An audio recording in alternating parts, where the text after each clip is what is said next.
Hey guys, tonight we're diving deep into the velvet-draped, incense-scented, yet surprisingly cutthroat world of 19th century Korea, where one woman, a formidable empress, navigated a minefield of political intrigue, foreign aggression, and more backstabbing than a Shakespearean drama club meeting.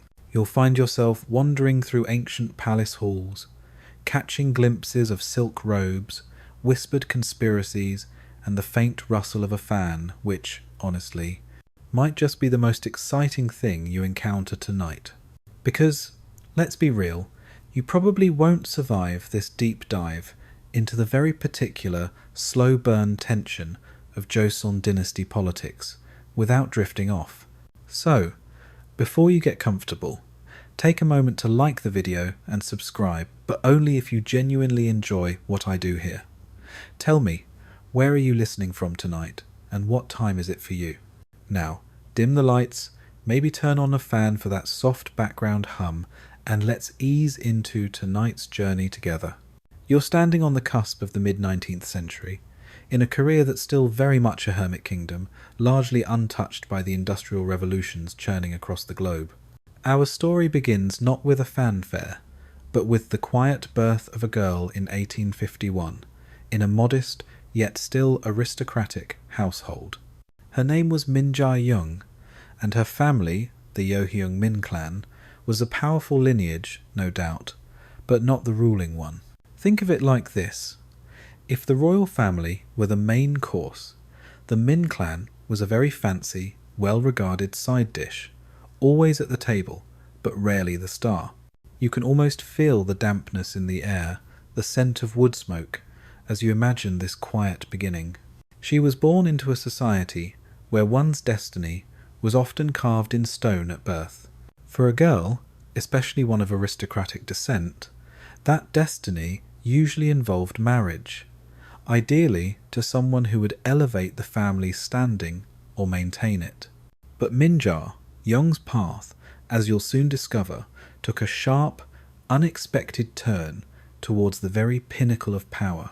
It wasn't about love, not really, but about strategic alliances, about bloodlines, and about controlling the future of a dynasty that, let's be honest, was teetering on the edge of monumental change. You see, the Joseon Dynasty, while ancient and steeped in tradition, was about to face challenges unlike anything it had ever known, and this quiet girl would be thrust into the very eye of that storm. Her early life, by most accounts, was relatively ordinary for someone of her standing. She would have been educated in the classics, learned the intricate etiquette of the court, and probably practiced her calligraphy until her fingers cramped. No wild parties or rebellious acts for young Min Jae-young, though you can almost imagine her, a quick-witted and intelligent child, observing the world around her, soaking it all in. Historians still argue whether her early quietness was a sign of natural reservedness or a calculated demeanour, a kind of strategic camouflage that would serve her well later. It's one of those delightful historical quirks. Did she just happen to be smart, or was she training to be smart? Either way, she was preparing, unknowingly, for a role far grander than any she could have imagined. The political landscape at the time was dominated by the Hungseon Daewongun, the regent to his young son King Gojong. The Daewongun was a man of iron will, determined to restore royal authority and push back against the corrupt in-laws who had plagued the previous reigns.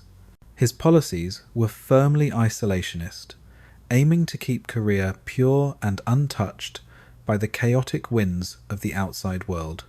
This meant clamping down on Catholicism, rejecting foreign trade, and generally acting like a very stern bouncer at the door of the kingdom. And it's into this very specific, very insular world that Min Jae-young, somewhat against the usual run of play, was about to enter. The search for a new queen for King Gojong was underway, and the Daewongun, ever the strategist, was looking for someone who he believed would be pliable, without strong family ties that could challenge his authority. Oh, the irony that history would deliver him precisely the opposite. You can almost feel the hush fall over the palace as the news ripples through the royal household. The selection process for the new queen has begun. For you, Min Jae-yong, it's not a fairy tale, but a very public, very political audition. The Daewon-gun, ever meticulous, had a specific list of criteria. He wanted someone with intelligence, yes, but more importantly, someone without powerful entrenched relatives who could challenge his regency. He had, after all, spent years battling the Andong Kim clan, who had dominated the court for decades. So, his gaze fell upon the Yoheng Min clan, a family of prestige, certainly, but one whose direct line to the throne had been somewhat dormant. It felt like a safe bet, a way to keep power firmly in his hands. Oh, how delightful it is when history delivers a twist of fate that completely upends the best-laid plans. You are brought to the palace, probably feeling a mix of awe and trepidation. Imagine the sheer scale of it. The vast courtyards, the intricate roofs, the hushed corridors where centuries of history seem to whisper from the very stones. It's a place of immense beauty and immense danger, a gilded cage where the stakes are life and death, political power, and the very future of a nation. Your official selection happens in 1866, and suddenly you are no longer just Min Jae-yong. You are the queen consort, destined to marry King Gojong, who at this point is a mere 15 years old. You, yourself, are only 16. It's not exactly a love match for the ages, is it? More like a strategic chess move orchestrated by a very determined regent. The wedding ceremony itself would have been a spectacle of vibrant colours, ancient rituals, and profound symbolism. Think silks, elaborate headdresses, the slow, precise movements of court officials. It's all designed to reinforce the divine right of the king and the sanctity of the royal line. You, as the young bride, would have been a central figure in this grand performance, every movement observed, every expression noted. You're marrying a boy king, yes, but more significantly, you're marrying into a dynasty and into a political hotbed where the scent of ambition hangs thicker than the heaviest palace incense. Upon your arrival, you quickly become acquainted with the existing power structures. The Daewon-gun is the undisputed master of the court, pulling the strings of his young son, the king. His influence is everywhere, from state policy to the smallest details of palace life. You also encounter Lady Yi, Gojong's birth mother, who, while holding a respected position, is effectively sidelined by the powerful regent.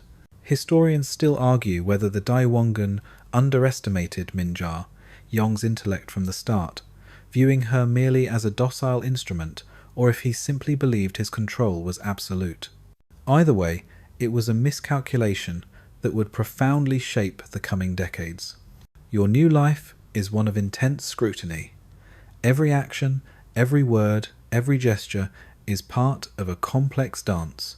You are expected to be deferential, to be fertile, and, crucially, to remain subservient to the Daewon-gun's will. It's like being dropped into the middle of a very slow, very intricate game of chess, where you don't quite know all the rules yet, but you quickly realize that losing means more than just a checkmate. You see the various factions, the eunuchs, the court ladies, the minister Saul vying for proximity to power, all with their own agendas. It's a delightful, if terrifying, reality show unfolding within the palace walls, only without the helpful confessionals. One of the quirky tidbits from this period is the sheer rigidity of court etiquette. Imagine having to learn hundreds, if not thousands, of specific bows, gestures, and phrases, each with its own subtle meaning, each capable of causing offence if performed incorrectly. It's enough to make you long for the simple days of just, existing. But for you, the new queen, mastering this intricate dance was not just about politeness, it was about survival, about gaining respect, and about subtly beginning to assert your own presence, in a world designed to keep you in your designated place. You're observing, learning, and perhaps, even then, beginning to formulate your own quiet strategies. Now, as you, the newly installed Queen Min, settle into the palace at Changdeokgung, you quickly discover that it's not just a collection of beautiful buildings. It's a living, breathing entity, teeming with whispers, alliances, and the quiet machinations of those hungry for influence. Imagine the constant subtle power plays, the way a nod, a slight smile, or even a sudden frown from a key minister could signal a shift in the invisible currents of authority. The Joseon court was less a democracy and more a highly choreographed, high-stakes ballet where every dancer had their own agenda, and you, still very young, were learning the steps on the fly. At the very heart of this intricate web was, of course, the Joseon Dynasty, your father-in-law, and the absolute power behind the throne. He was a man of immense force, a reformer in his own right, but one who sought to reform by consolidating royal power and staunchly resisting foreign encroachment. His word was law, and he ruled with an iron fist, purging corrupt officials and attempting to stabilize a dynasty that had been weakened by decades of child kings and powerful consort families. You can almost hear his booming voice echoing through the council chambers, demanding obedience. He saw your marriage to Gojong not as a union of equals, but as another strategic move in his grand design to restore the monarchy's prestige. But even the most absolute power creates ripples of discontent. Beneath the Daewongun's seemingly monolithic control, various factions stirred. There were the remaining members of the Andong Kim clan, smarting from their loss of power and quietly plotting their return. Then you had different scholarly factions, some advocating for progressive reforms and opening to the West, others clinging fiercely to traditional Confucian values. It's like a political drama where everyone has a secret side hustle.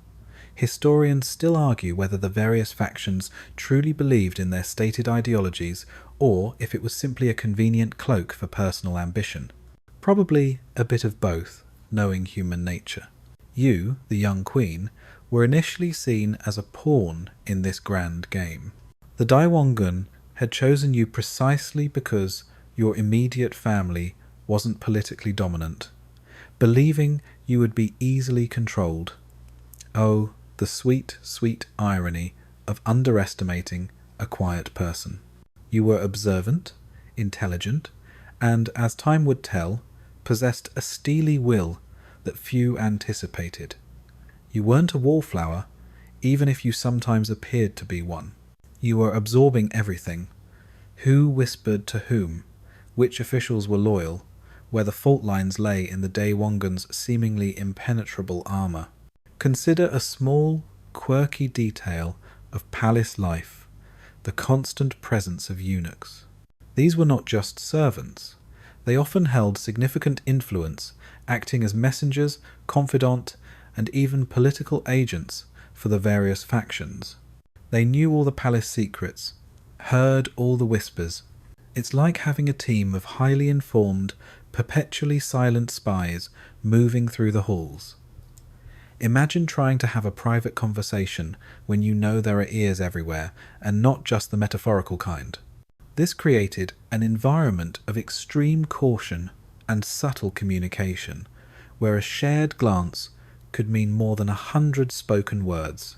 Your early days in the palace were a masterclass in adaptation.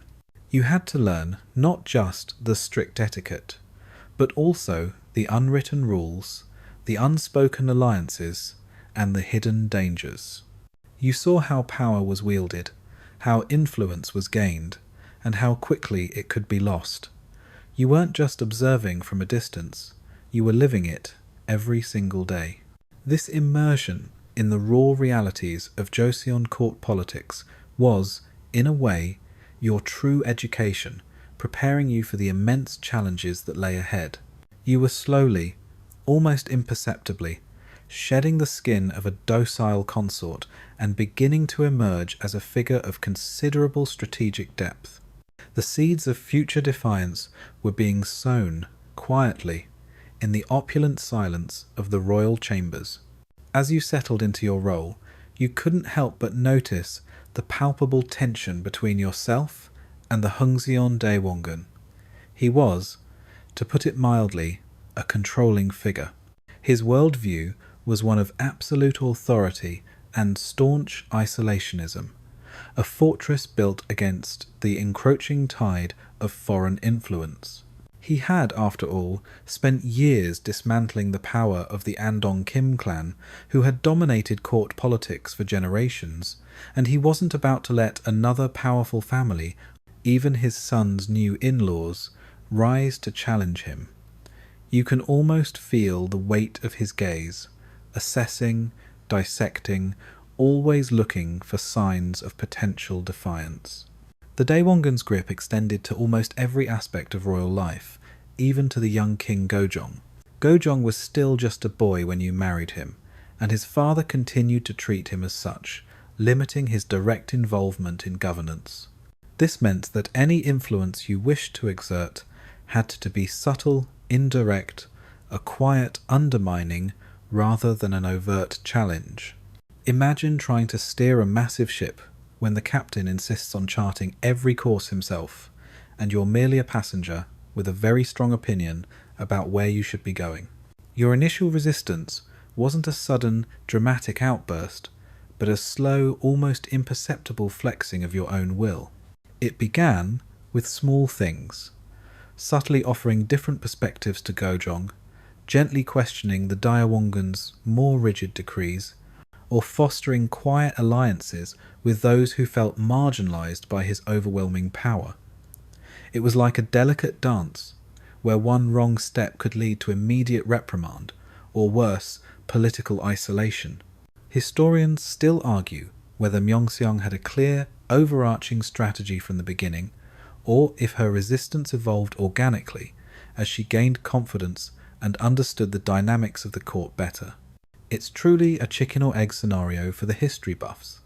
A key point of contention, though perhaps not immediately apparent, was the matter of succession. While Gojong was young, the expectation was for the queen to bear a male heir. For you, this wasn't just a personal desire, it was a political imperative.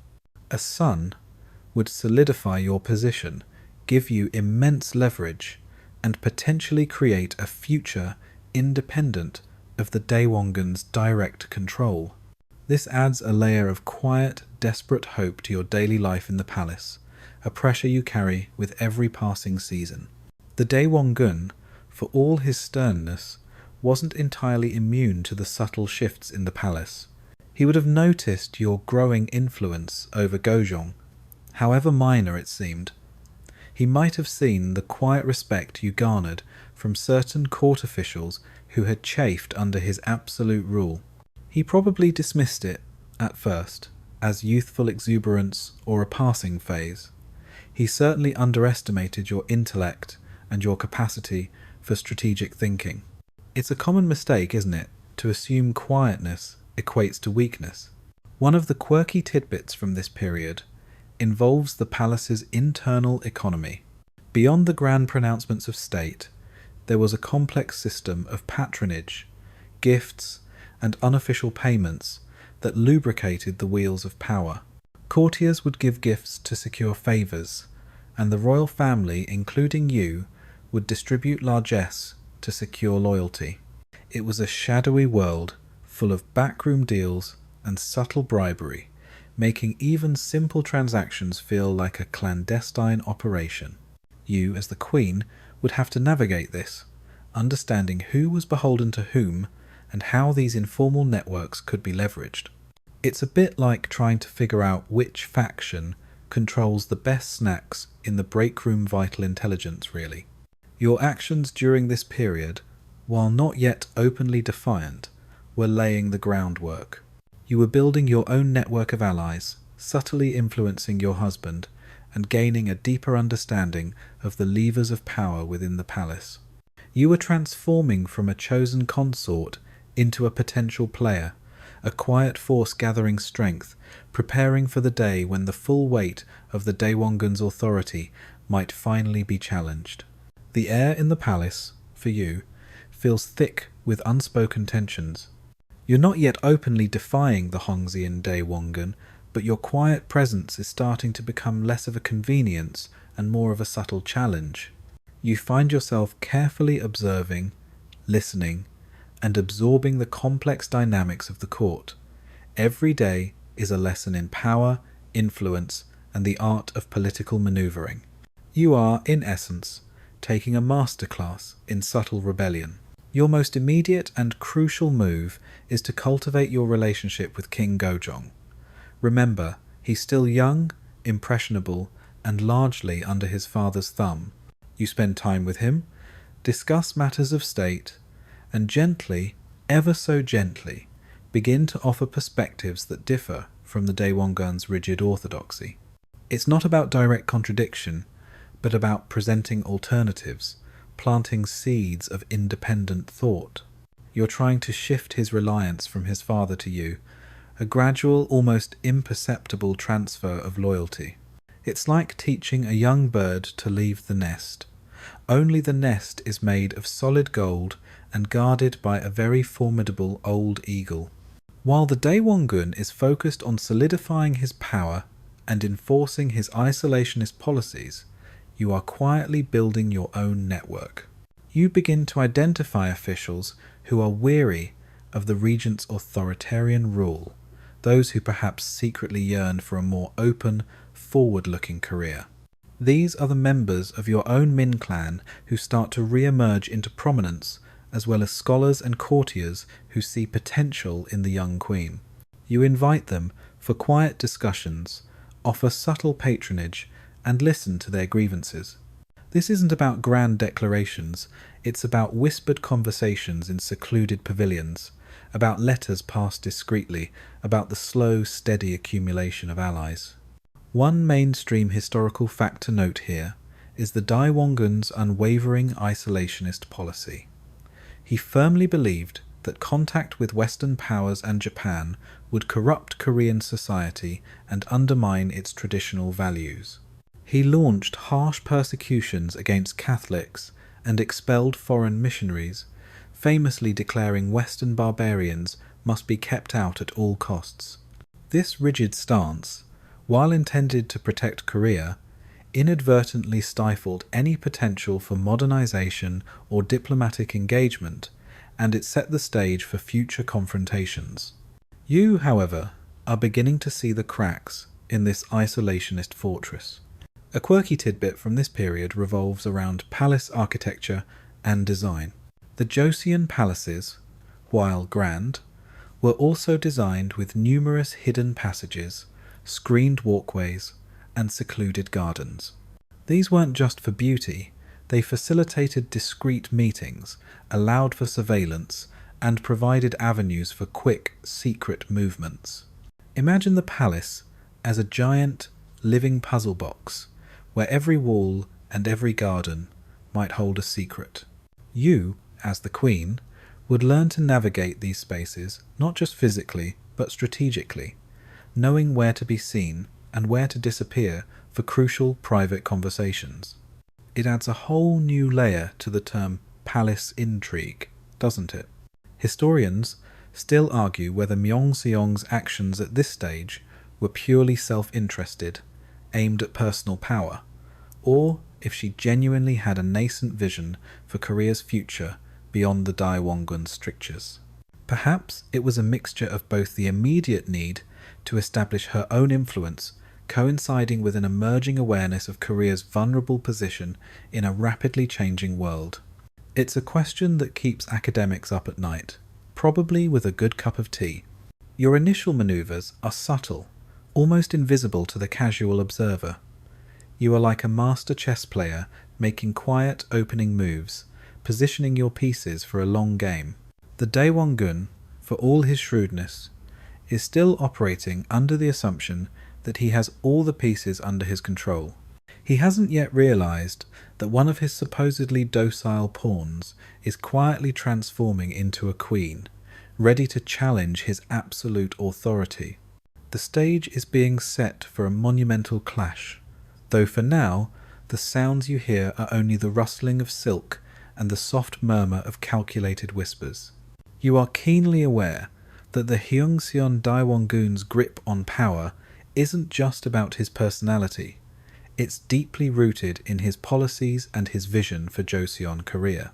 His core belief, the bedrock of his regency, is a fervent isolationism.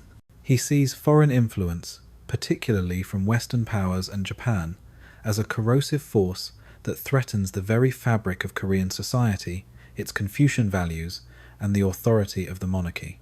Imagine him as a very strict headmaster, convinced that keeping everyone inside the school walls is the only way to prevent them from getting into trouble in the big, bad world outside. This policy wasn't just theoretical, it had tangible manifestations. He initiated brutal persecutions of Catholics, viewing their faith as a subversive foreign ideology that challenged the traditional social order.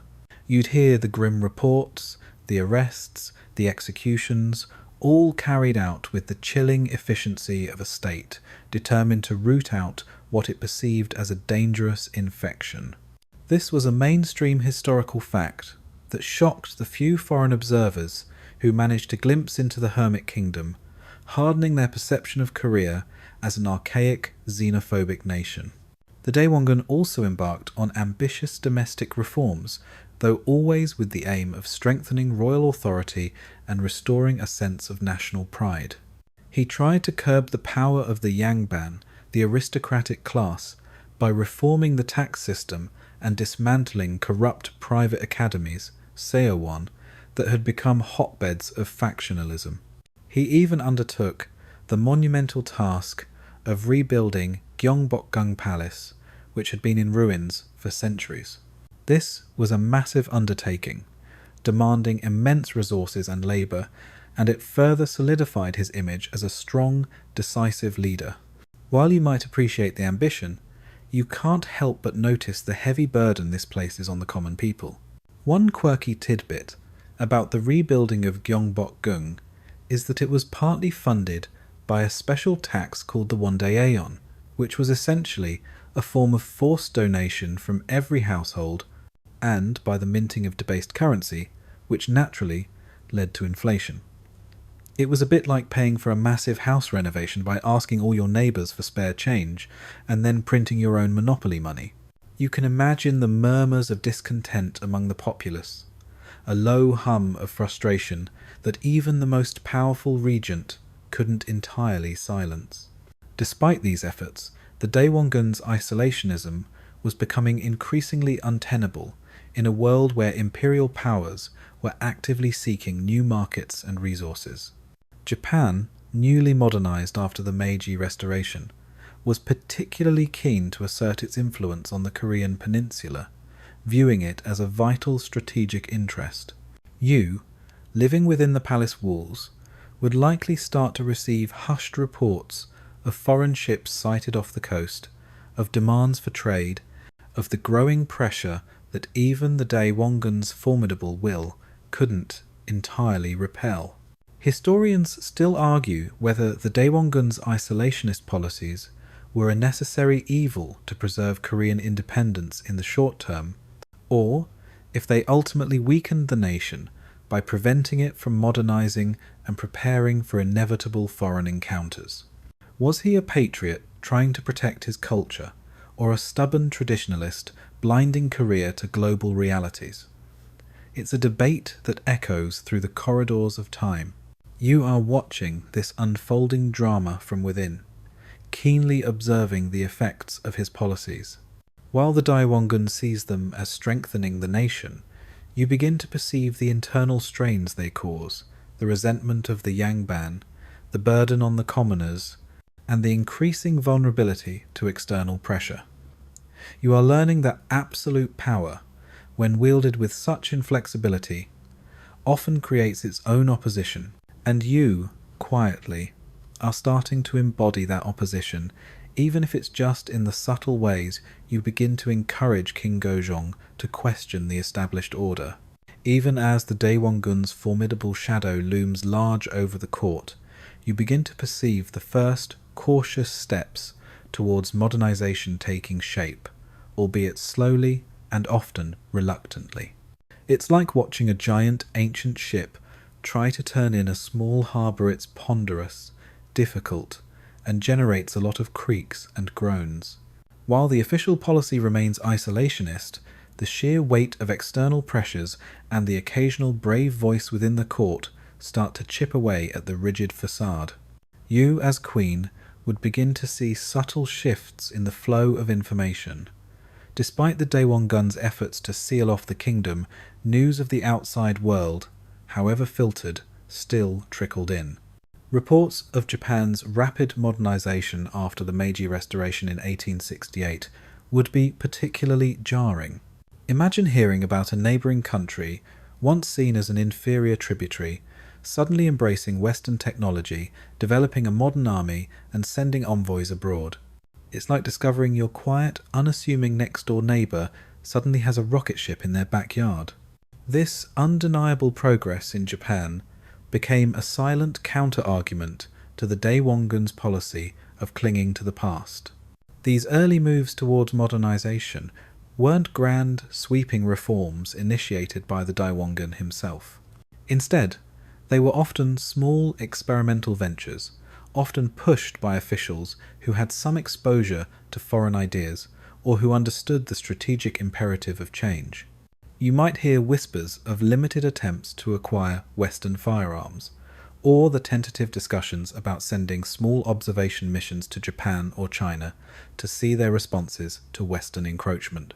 These were often clandestine, or at least downplayed, so as not to directly challenge the regent's authority. A mainstream historical fact here is the Daewongun's closed-door policy, which, despite the rising tide of global imperialism, he doubled down on.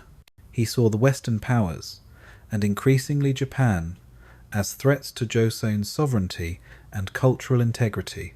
His rejection of foreign overtures was absolute, leading to military clashes like the French campaign of 1866 and the American expedition of 1871.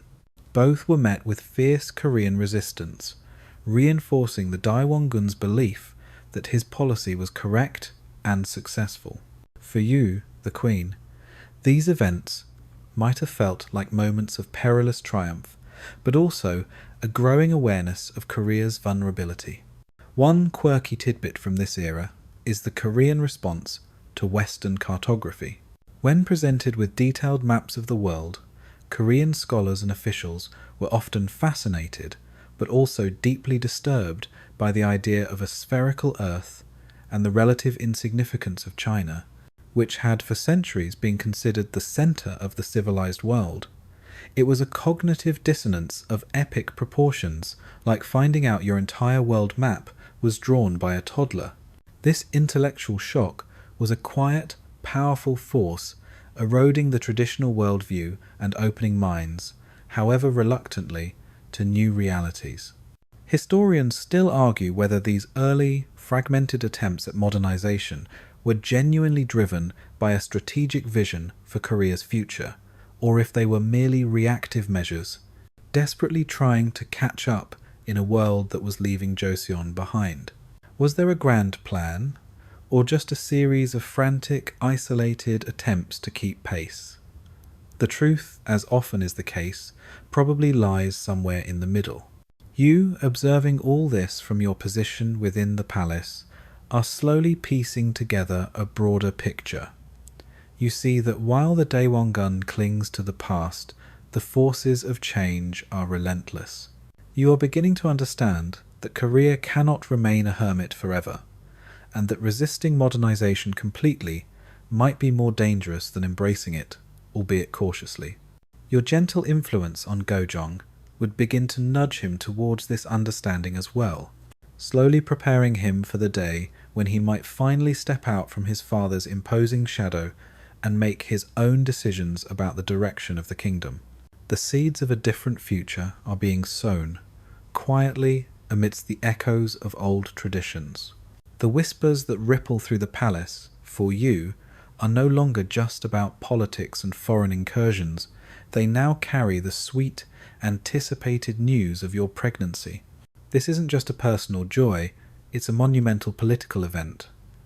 In the Joseon Dynasty, the birth of a male heir was paramount. It secured the royal lineage, legitimized the king's rule, and, crucially for you, dramatically shifted your leverage within the intricate power dynamics of the court. Imagine the pressure, the hopes, the subtle sighs of relief or dismay from the various factions as your condition became known. When the news finally comes, in 1871, that you have given birth to a prince, it is a moment of profound significance.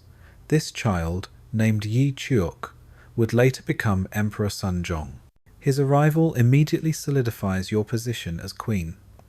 You are no longer just the young consort chosen by the Daewongun. You are the mother of the future king.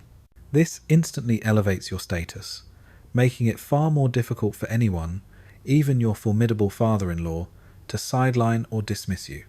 It's like gaining a superpower in the Game of Thrones, a shield against immediate political threats. The Daewongun's reaction to the birth of the crown prince is a complex mix. On one hand, he desires a secure succession for the dynasty, so the birth of a healthy grandson is undeniably a positive development. On the other hand, it paradoxically strengthens your hand, the very person he had sought to control. He might have initially selected you because you seemed less threatening, but now, with a prince in your arms, you are suddenly a formidable figure in your own right. Historians still argue whether the Daewongun truly welcomed the prince's birth wholeheartedly, or if he immediately recognized the threat it posed to his absolute authority. It's a delightful paradox, isn't it? You start to notice the subtle shift in how you are treated. More officials seek your counsel, your opinions carry more weight, and even King Gojong, now a father himself, begins to lean more heavily on your advice. This new reality gives you a stronger platform from which to gently counter the Daewongun's more extreme isolationist policies and to advocate for a cautious opening to the outside world. You see the future of your son, the crown prince, intertwined with the future of the nation, and that future, you realize, cannot be one of perpetual hermitage. A mainstream historical fact of this period is the growing influence of the Min clan. With the queen now having produced the heir, her relatives, who had been somewhat suppressed by the Daewongun, began to re-emerge into positions of power. This was a classic pattern in Joseon politics. The rise of a queen often meant the rise of her family. This created a counterweight to the Daewongun's authority, as his own loyalists now faced a rival faction with direct ties to the throne through the new prince. One quirky tidbit related to royal births in Joseon Korea is the elaborate rituals and superstitions surrounding them. Everything from the exact alignment of stars to the specific foods consumed by the queen was believed to influence the health and destiny of the child. Talismans would be placed, prayers offered, and skilled astrologers consulted. It was a fascinating blend of medical practice and ancient belief, designed to ensure the auspicious birth and long life of the royal heir. Imagine the quiet tension in the birthing chambers, not just for the queen's health, but for the very future of the kingdom, all wrapped up in a bundle of superstitions. The birth of the crown prince is a turning point. It marks a clear shift in your personal trajectory, elevating you from a mere consort to a central figure in the political landscape. It provides you with an undeniable claim to influence, and it lays the groundwork for the inevitable confrontation with the Daewongun.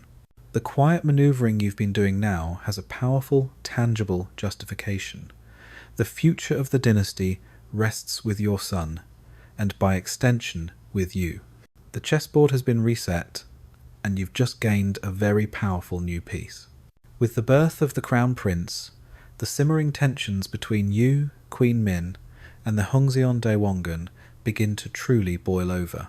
The palace, once just a stage for his absolute power, now feels like a powder keg, and every interaction, however seemingly benign, carries the potential for explosion. You can almost feel the chill in the air when the Daewongun enters a room, a stark contrast to the growing warmth of your own burgeoning influence. Your newfound confidence, stemming from your role as the mother of the heir, allows you to become more assertive, less afraid to voice your opinions. You start to actively champion officials who are more open to cautious modernization, subtly undermining the Daewongun's staunchly isolationist stance. This isn't about shouting matches in the throne room.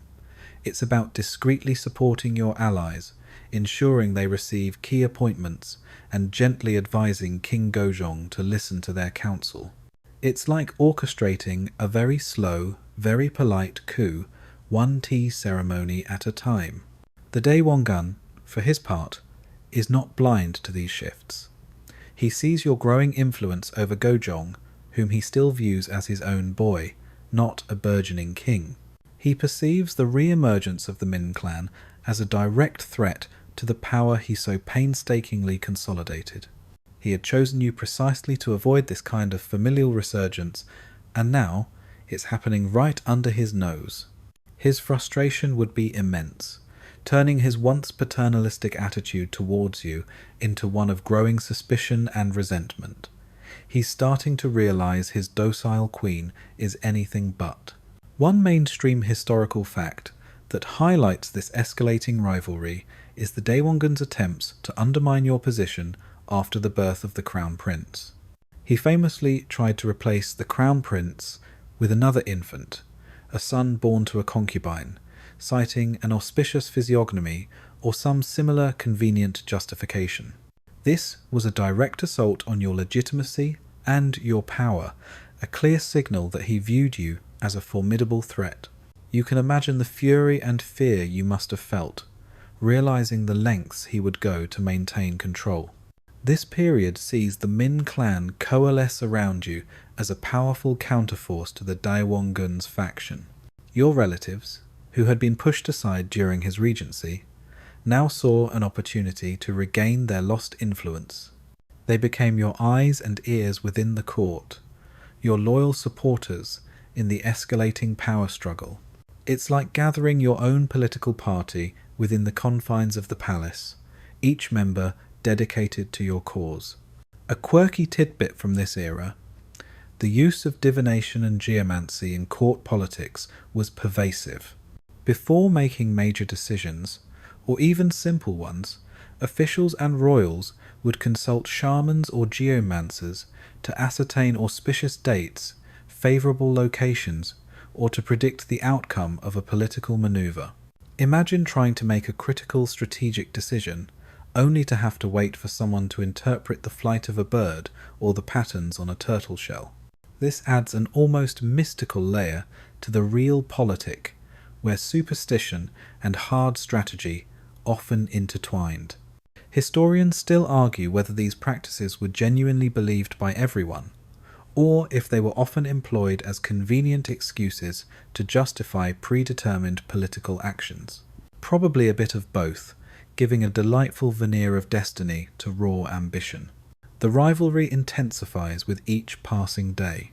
The Daewongun continues to enforce his isolationist policies, clinging to the old ways, while you, emboldened by your son's birth, cautiously push for reform and engagement with the outside world. This isn't just a personal feud. It's a clash of ideologies, a struggle for the very soul of Korea. The stage is now perfectly set for the decisive confrontation that will determine who truly holds the reins of power in the Joseon Dynasty.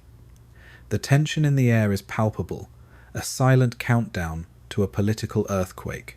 The simmering tensions finally reached their breaking point in 1873, culminating in the dramatic political event known as the 1873 coup, which effectively removed the Joseon Daewongun from his position as regent. For you, Queen Min, This was the moment the quiet, subtle manoeuvring of years finally paid off. It felt like watching a carefully constructed house of cards finally, slowly, begin to fall. You had been diligently working behind the scenes, consolidating your support base. You had cultivated King Gojong, gently guiding his thoughts away from his father's rigid control. You had solidified the loyalty of your own Min clan and allied yourself with various scholars and officials who had grown weary of the Daewongun's authoritarian rule and his uncompromising isolationism. These men saw in you a potential path to a more modern, open career, or at least a less stifling political environment. It was a coalition built on shared grievances and a common desire for change, however varied their ultimate visions. The method of the coup was not a violent overthrow, but a clever manipulation of Confucian protocol and the young king's growing assertiveness. King Gojong, now 22 years old and legally an adult, was technically old enough to rule in his own right. Your allies, emboldened by your encouragement, began to formally petition Gojong, urging him to assume direct control of the government and to dismiss his father from the regency. This was a direct, yet nominally respectful, challenge to the Daewongun's authority. Imagine the formal petitions, written on scrolls, delivered with utmost politeness, yet carrying the weight of a death sentence for the regent's power. A mainstream historical fact of this coup is that the Daewongun's removal was achieved through King Gojong's direct proclamation, supported by a petition from scholar Cho Ik-hyun.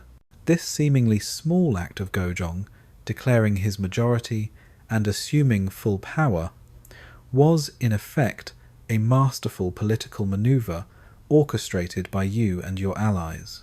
It cloaked the power shift in the guise of legitimate royal ascension, making it difficult for the Daewongun to openly resist without appearing disloyal to his own son and the throne.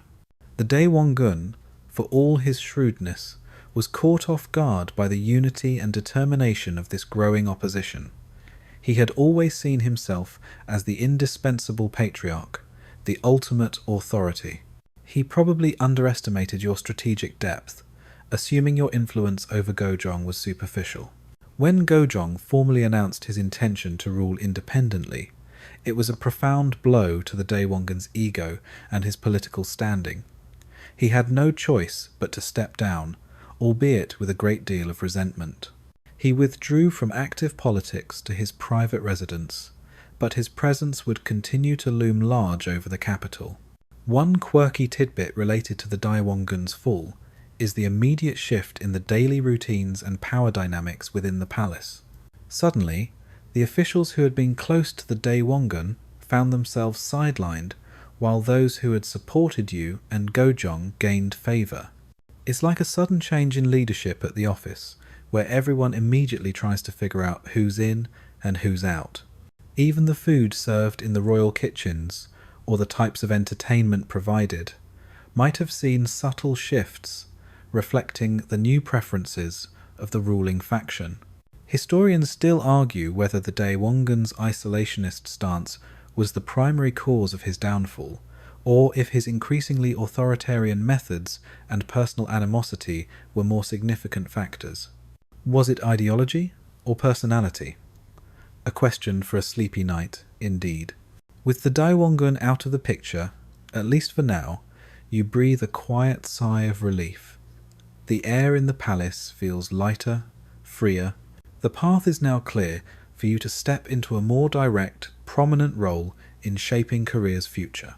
The Hermit Kingdom is about to face the world, and you, the woman who subtly engineered this momentous shift, are now at the helm, ready to guide it through uncharted waters.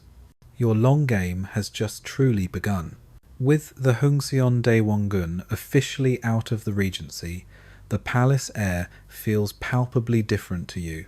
It's not just a change in leadership, it's a shift in the very atmosphere, a release of tension that had hung heavy for years. You, Queen Min, are no longer operating from the shadows. You are now stepping into the full light of day, effectively taking the reins of power alongside your husband, King Gojong. This is your moment, the culmination of years of quiet observation and strategic planning. Your immediate priority is to consolidate your new authority and to fill the power vacuum left by the Daewongun's departure. This means bringing in your own trusted allies and members of the Min clan into key governmental positions. Imagine the flurry of appointments, the quiet dismissals, the subtle realignment of power that ripples through the bureaucracy. It's not about revenge, but about ensuring loyalty and implementing your vision. This process isn't instant or without resistance, but it's a clear signal that a new era has begun. The court now largely reflects your influence, a visible testament to your successful maneuvering. You and King Gojong now embark on setting your own course for the nation. While the Daewongun had been adamantly isolationist, your approach is one of cautious opening. You understand that Korea cannot remain a hermit kingdom indefinitely. The pressures from foreign powers are simply too immense. Your focus shifts towards modernization and diplomatic engagement, but always with the underlying goal of preserving Korean sovereignty. It's like gingerly opening a window in a stuffy room, hoping to let in some fresh air without inviting a hurricane. A mainstream historical fact of your ascension to power is the reversal of many of the Daewongun's more controversial policies. The rebuilding of Gyeongbokgung Palace, which had been a massive drain on resources and a source of public resentment, was halted. The harsh persecution of Catholics was eased, and the overall emphasis shifted from rigid traditionalism to a more pragmatic, albeit still conservative, approach to governance. These policy changes were direct evidence of your newfound influence and a sign of the direction you intended to take the nation. One quirky tidbit about this period involves the changing fashion within the palace and among the aristocracy. With the shift away from the Daewongun's severe traditionalism, there might have been a subtle loosening of dress codes, a slightly more elaborate style of hair or decoration emerging. It's not a dramatic revolution, but a quiet reflection of a less stifling atmosphere, where aesthetics, even in small ways, could mirror political sentiment. Imagine the relief of finally being able to wear that slightly bolder shade of silk or a more intricate hair ornament. Historians still argue whether Myeongseong's policy shifts were driven by a genuine belief in modernization or merely a pragmatic response to foreign pressure and a desire to dismantle the Daewongun's legacy. Was it conviction or calculation? A question to ponder as you drift off. You also begin to turn your attention outward to the looming threat of Imperial Japan and the continued presence of China. You understand that Korea's position is precarious, caught between these two powerful neighbours, with Western powers also knocking at the door. Your initial moves are tentative, designed to assess the landscape and identify potential allies. You're trying to figure out which of the great powers might be least dangerous to Korea's independence, a complex geopolitical puzzle with very high stakes. This period of consolidation is crucial.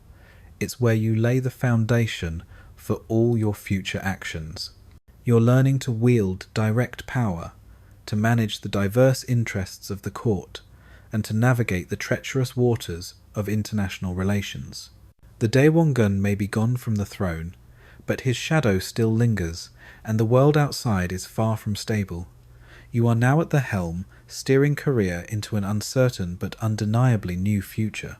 You are now firmly in control, alongside King Gojong, and the most pressing issue facing Joseon Korea is no longer purely internal.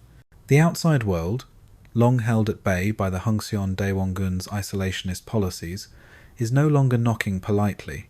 It's practically kicking down the door.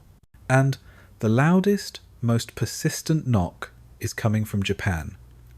This is the moment when Korea, perhaps reluctantly, begins its forced engagement with the modern world. The first major sign of this undeniable pressure comes in 1876 with the Treaty of Gangwon. This wasn't a treaty born of mutual respect or equal negotiation, it was a consequence of Japanese gunboat diplomacy.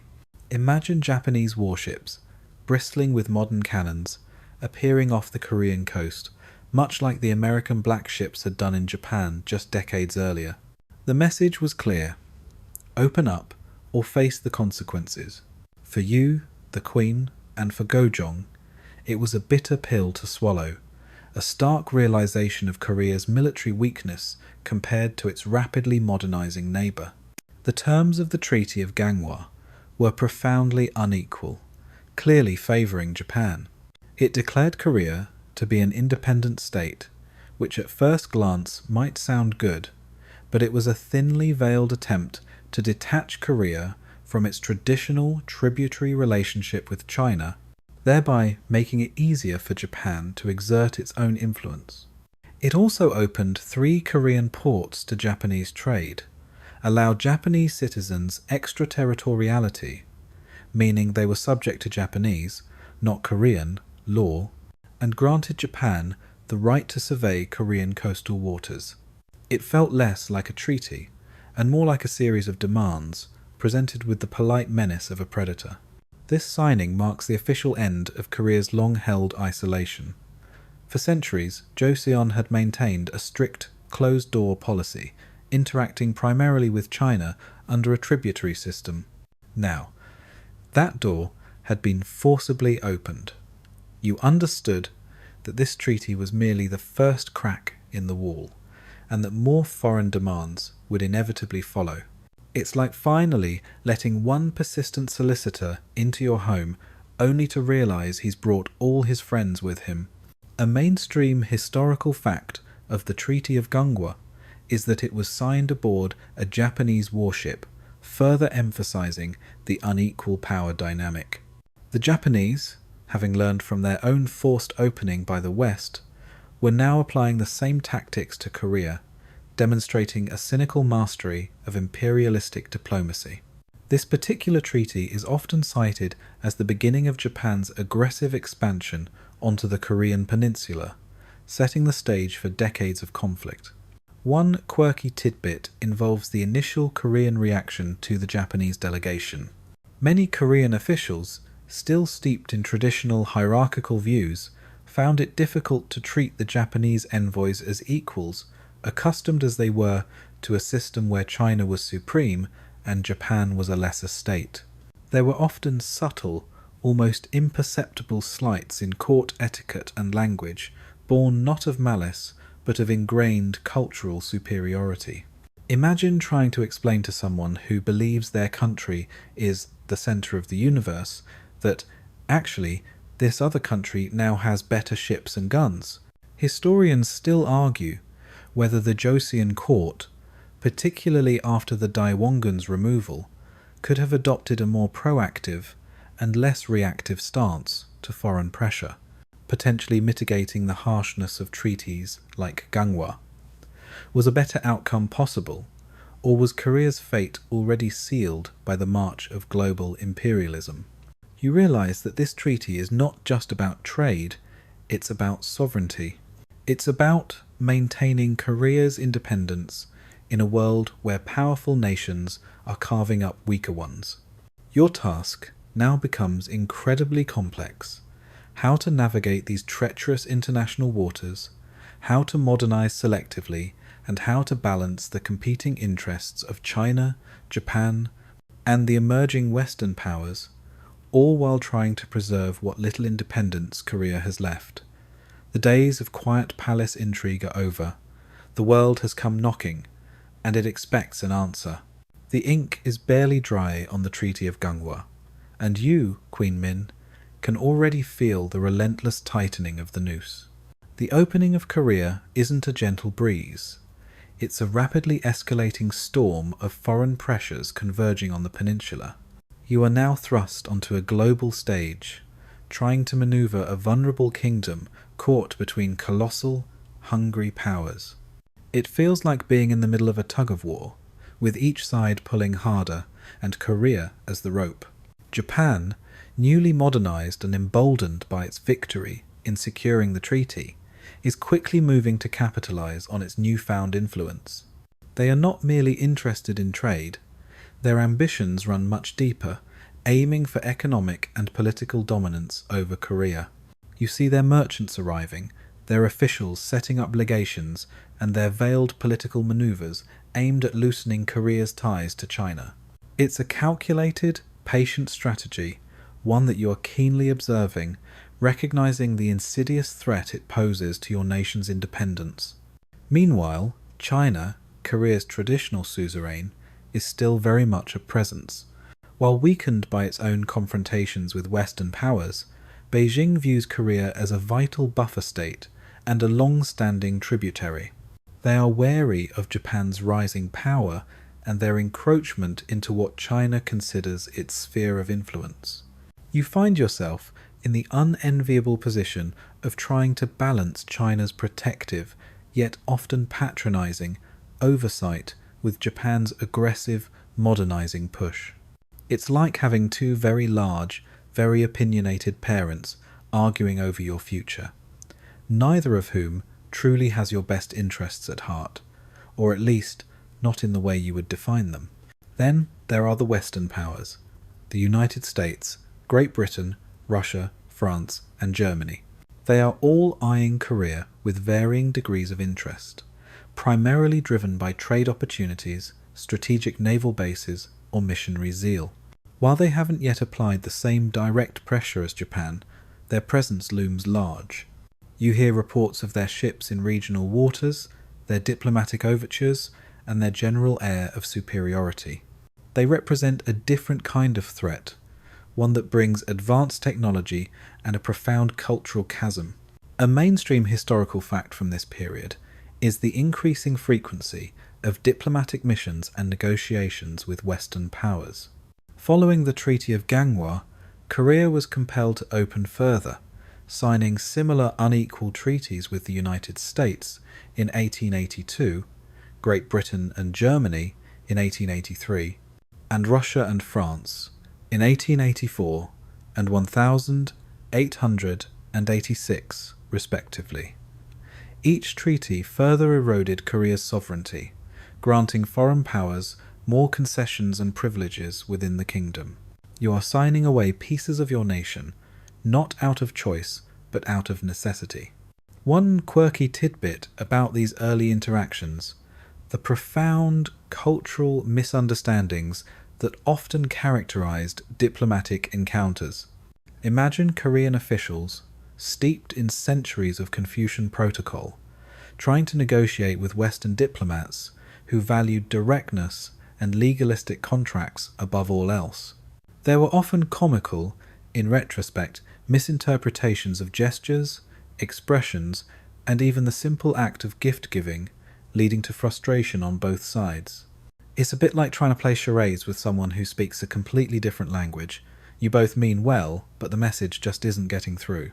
Historians still argue whether Korea, at this stage, could have leveraged the rivalries between these foreign powers more effectively to preserve its independence, or if it was simply too weak and inexperienced to play such a high-stakes game. Was there a missed opportunity, or was the outcome predetermined by the sheer might of the imperialist tide? You, Queen Min, find yourself constantly weighing options, trying to play one power against another, seeking out the least dangerous alliance, all while attempting to subtly modernize your own nation. It's a tightrope walk over a very deep chasm, with no safety net. The very act of surviving feels like a victory, even as the storm continues to gather strength around the fragile kingdom of Joseon. You are now navigating a truly treacherous period in Joseon history, and just when you think you might have a handle on the delicate balance of foreign pressures, an internal convulsion rocks the kingdom. This is the Emo incident of 1882, a violent military mutiny that throws the palace into chaos, and, perhaps most disturbingly for you, briefly brings the Joseon Dynasty back onto the political stage. It's like discovering the villain you thought was defeated has not only returned, but brought an army with him. The origins of the emo incident lie in widespread discontent within the old-style Korean military.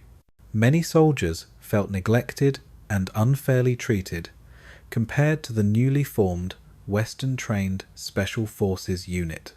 They hadn't been paid in months, and when they finally received their rice rations, it was reportedly mixed with sand and husks. Imagine the outrage, the betrayal felt by these loyal but impoverished soldiers. This economic hardship, coupled with resentment against modernization efforts that seemed to favor some over others, created a volatile mix. The mutiny erupts with sudden, terrifying force. Disgruntled soldiers riot, attacking government officials, Japanese legation members, and anyone associated with the modernization efforts. The violence quickly escalates, turning into a rampage through the capital. You hear the shouts, the cries, the distant sounds of destruction drawing closer to the palace walls. This isn't just a protest, it's a desperate, angry explosion of frustration. A mainstream historical fact. The rioters, fueled by their anger and suspicion of foreign influence, specifically targeted the Japanese legation and sought to eliminate your Min clan allies, whom they associated with the new, westernizing policies and, incorrectly, with their own plight. The violence was indiscriminate, but its core was a rejection of the perceived changes you were implementing. In the midst of this chaos, you and King Gojong find yourselves in grave danger.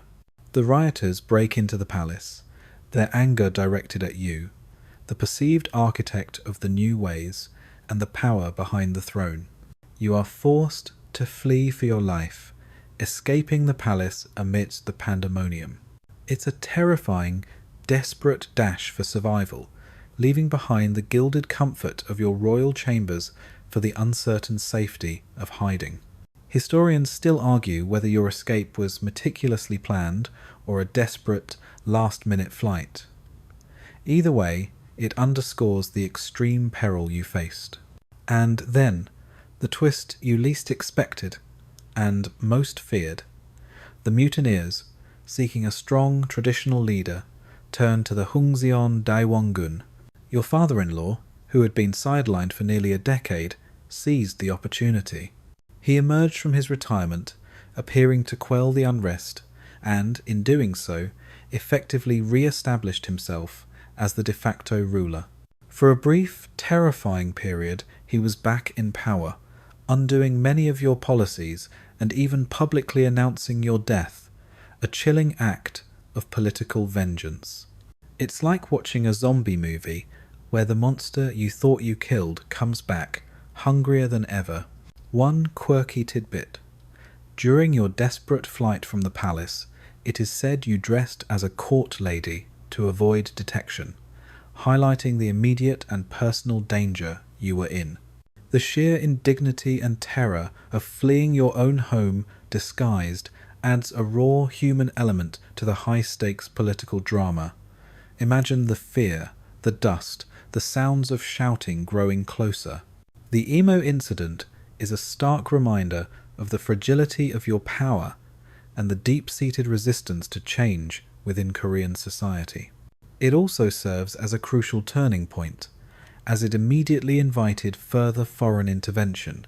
Japan, whose legation had been attacked, would demand reparations and a greater military presence. And China, alarmed by the instability in its traditional tributary, would send its own forces to restore order. Your brief moment of respite from the Daewongun's shadow is shattered, replaced by the crushing weight of renewed internal strife and escalating foreign entanglement. The dust from the emo incident has barely settled, and you, Queen Min, are acutely aware that the consequences are far-reaching and deeply unsettling. Your narrow escape from the mutineers and the terrifying return of the Joseon Dynasty served as a brutal reminder of the fragility of your position. But even more immediately concerning is the swift and decisive Japanese intervention that follows the chaos. It's like a doctor responding to a patient's emergency, only the doctor is also carrying a very large bill and a hidden agenda. Japan, seizing the opportunity presented by the attack on its legation and its citizens, dispatched troops to Korea with alarming speed.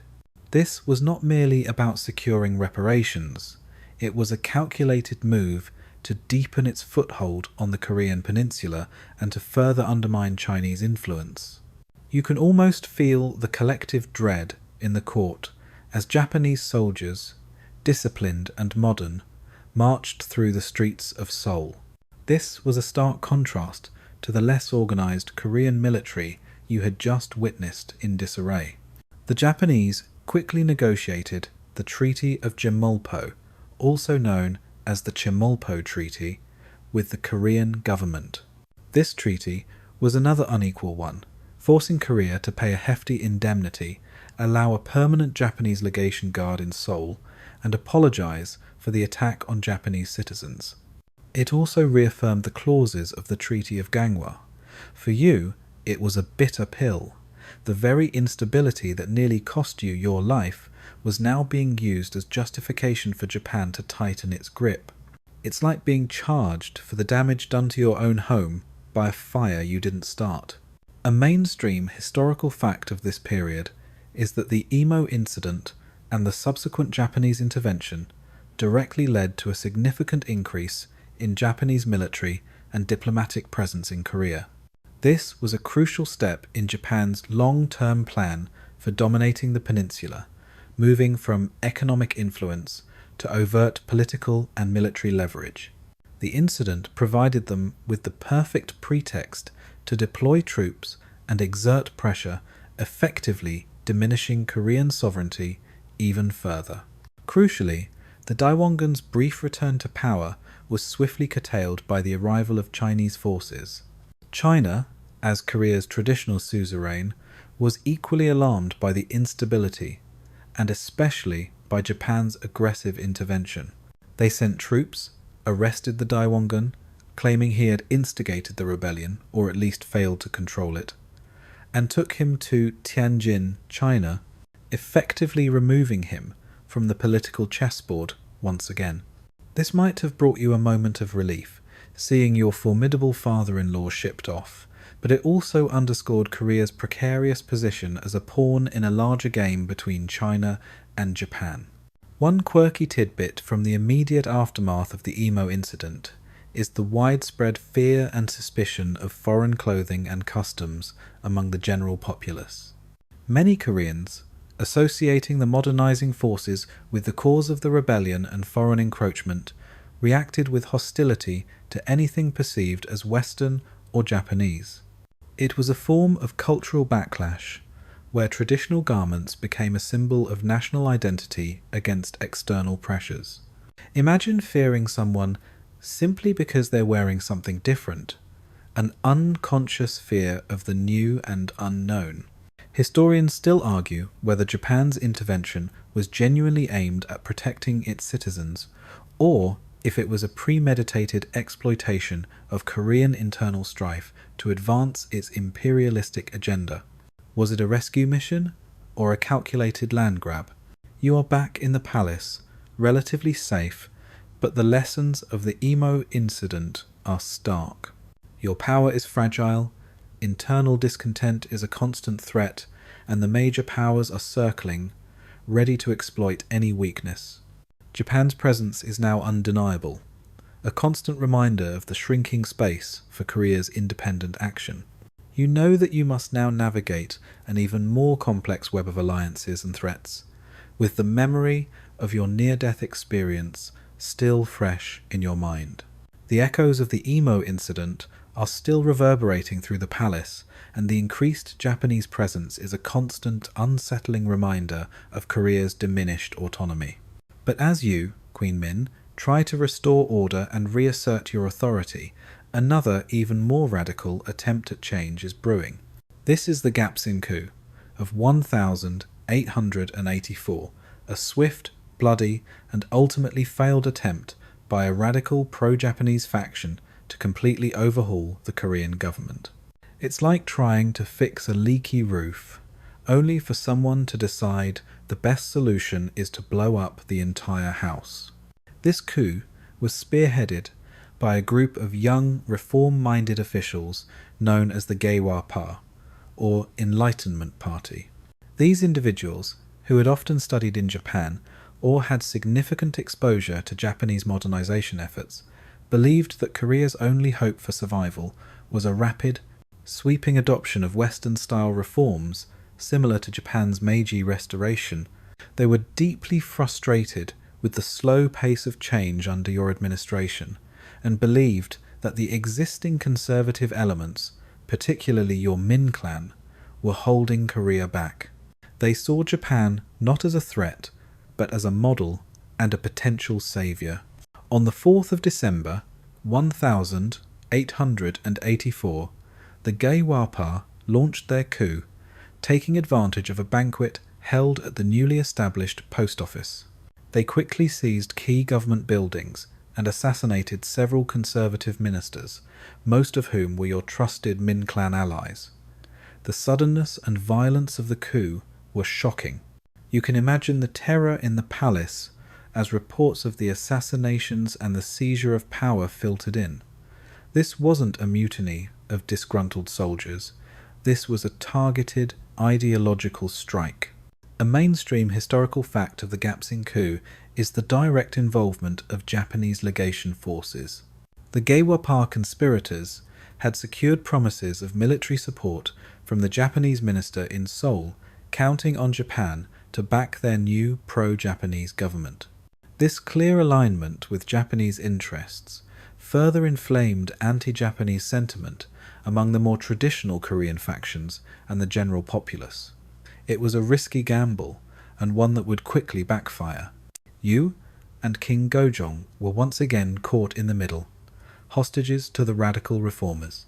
The Gaewapa, hoping to legitimize their new government, forced Gojong to issue decrees outlining their ambitious reform agenda, abolishing social distinctions, creating a modern army, and establishing a truly independent Korean state. While some of these reforms might have aligned with your own long-term goals for modernization, the violent, Japanese-backed nature of the coup was utterly unacceptable.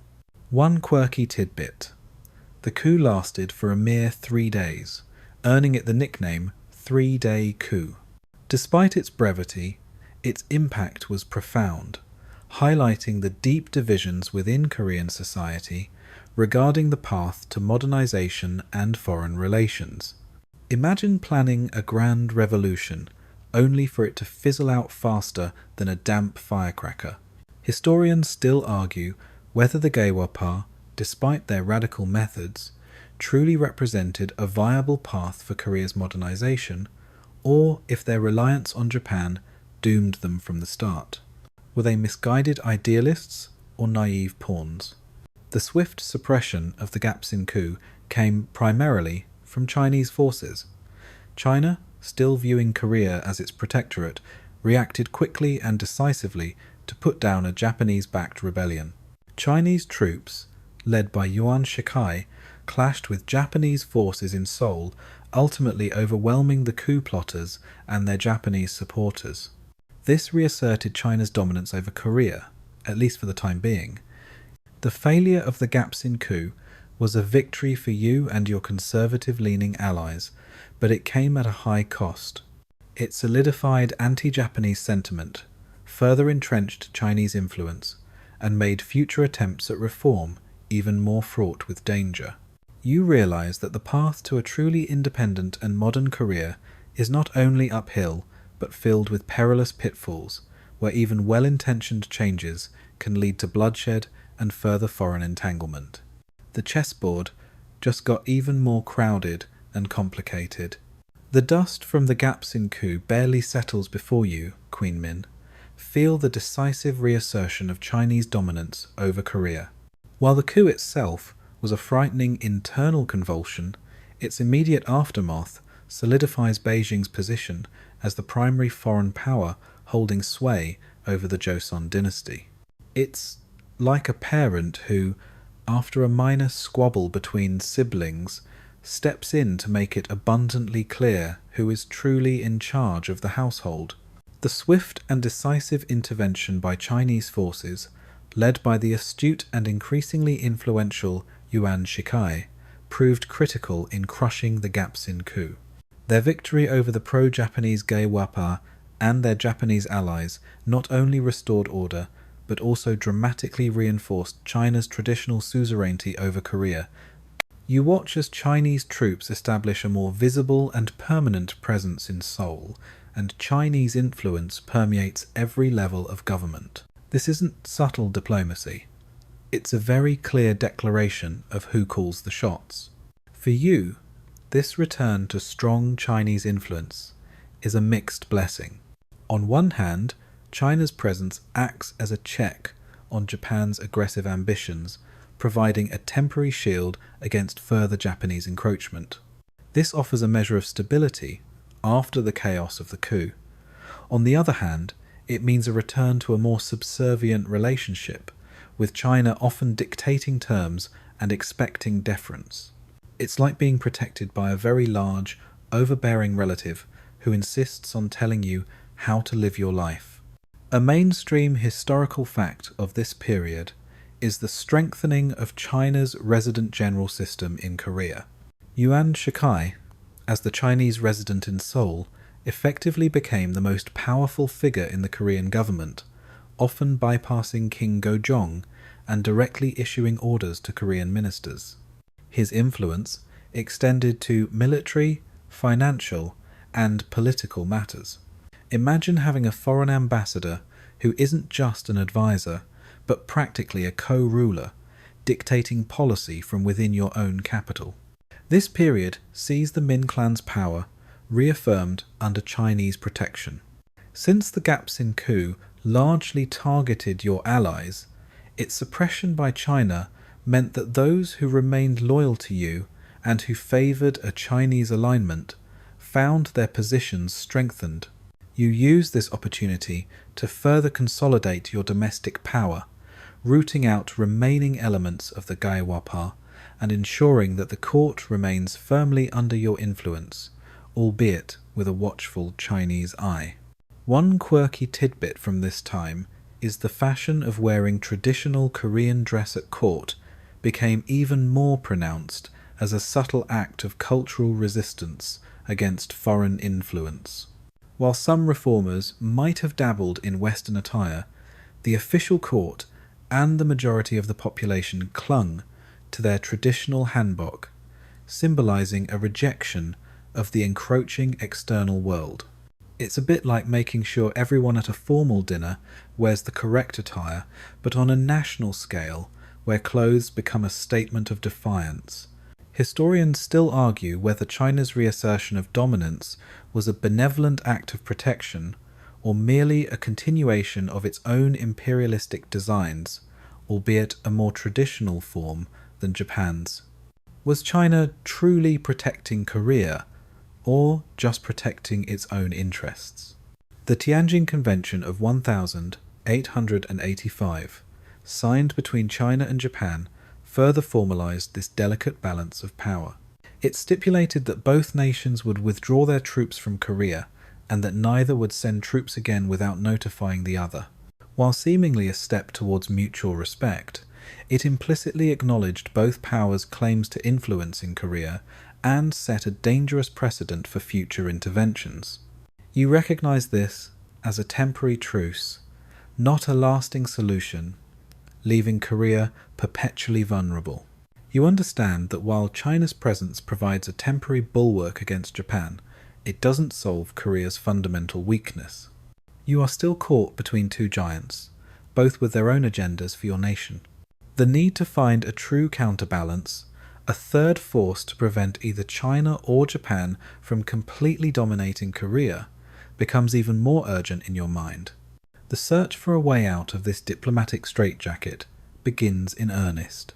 You are now in a precarious diplomatic dance, Queen Min. With China's heavy hand firmly re-established after the Gapsin coup, and Japan still lurking ominously, you recognize that relying on either of these powerful neighbors for Korea's long-term independence is a dangerous gamble. This leads you to a critical shift in strategy, seeking Western alliances. It's like being caught between two hungry dragons and desperately looking for a benevolent, or at least less carnivorous, third party to come to your aid. Your gaze, and that of King Gojong, turns towards the distant, seemingly less predatory powers of the West, particularly the United States and Russia. These nations, geographically far removed from Korea, appear to offer a potential counterbalance to the immediate threats posed by China and Japan. You hope that by establishing diplomatic ties and encouraging their presence, you can dilute the influence of your immediate neighbors and gain a measure of true independence. It's a calculated risk, inviting new players onto an already crowded chessboard. The groundwork for these Western alliances had already been laid, albeit reluctantly, with the signing of the Korea-United States Treaty of Amity and Commerce in 1882. While this treaty, like others, contained unequal clauses, it marked Korea's first formal diplomatic relationship with a Western power and introduced a new dynamic. You begin to actively cultivate these relationships, sending envoys, encouraging trade, and even seeking military advisors. You are looking for partners who don't have immediate territorial ambitions on your peninsula, hoping they might act as a buffer. A mainstream historical fact of this era is the establishment of legations and diplomatic missions in Seoul by various Western powers. The American legation, followed by others, brought Western diplomats, missionaries, and even early technical advisors to Korea. These interactions, while limited in scope, represented a profound cultural exchange and a direct challenge to the old isolationist mindset. For you, these foreign faces in Seoul were not just curiosities, they were vital tools in your geopolitical strategy. Your efforts extend beyond mere diplomacy. You begin to champion limited modernization projects with Western assistance, hoping to build a stronger, more self-reliant Korea. This includes sending small numbers of Korean students and officials abroad to study Western technology and systems, and inviting Western experts to help establish modern institutions like schools, hospitals, and even a nascent electrical system. Imagine the novelty of electric lights flickering in parts of the palace for the very first time, a symbol of the slow, grudging march towards modernity. One quirky tidbit: the Korean court's fascination with, and occasional confusion over Western technology was quite amusing. Early American envoys brought gifts like phonographs and telephones, which astonished the court. There's a story of King Gojong being utterly captivated by a telephone, marvelling at the ability to hear voices over a wire. It's like presenting a smartphone to someone from the Middle Ages. Pure magic. Historians still argue whether Myeongseong's pursuit of Western alliances was a genuine and effective strategy for independence, or if it merely prolonged Korea's agony by inviting even more foreign entanglement. Was it a clever ploy or a desperate measure? The move towards Russia becomes particularly strategic for you as the decade progresses. Russia, with its vast Asian territories, is seen as a powerful force capable of balancing Japan's growing assertiveness in the East. You and King Gojong explore overtures with Russian diplomats, hoping to forge a strong, protective alliance. This shift is a direct response to your realization that neither China nor Japan can be fully trusted, and that a truly independent Korea needs a strong, distant patron. This era is a testament to your diplomatic acumen. You are skillfully, albeit precariously, playing a global game of chess, using what little leverage you have to secure Korea's future. The palace, once a symbol of isolation, is now a hub of international intrigue, and you, the Queen, are at its very centre, desperately trying to keep your kingdom afloat in a sea of imperial ambitions. even as you, Queen Min, are busy navigating the complex currents of international diplomacy, you haven't forgotten the crucial need for internal reform efforts. You understand that seeking foreign alliances is only part of the solution. Korea must also strengthen itself from within if it is to truly resist the encroaching tide of imperialism.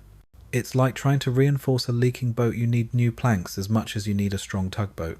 Your focus, alongside King Gojong, turns towards modernizing the nation's core institutions. The military is a prime area of concern, vividly illustrated by the humiliating disarray during the Imo incident.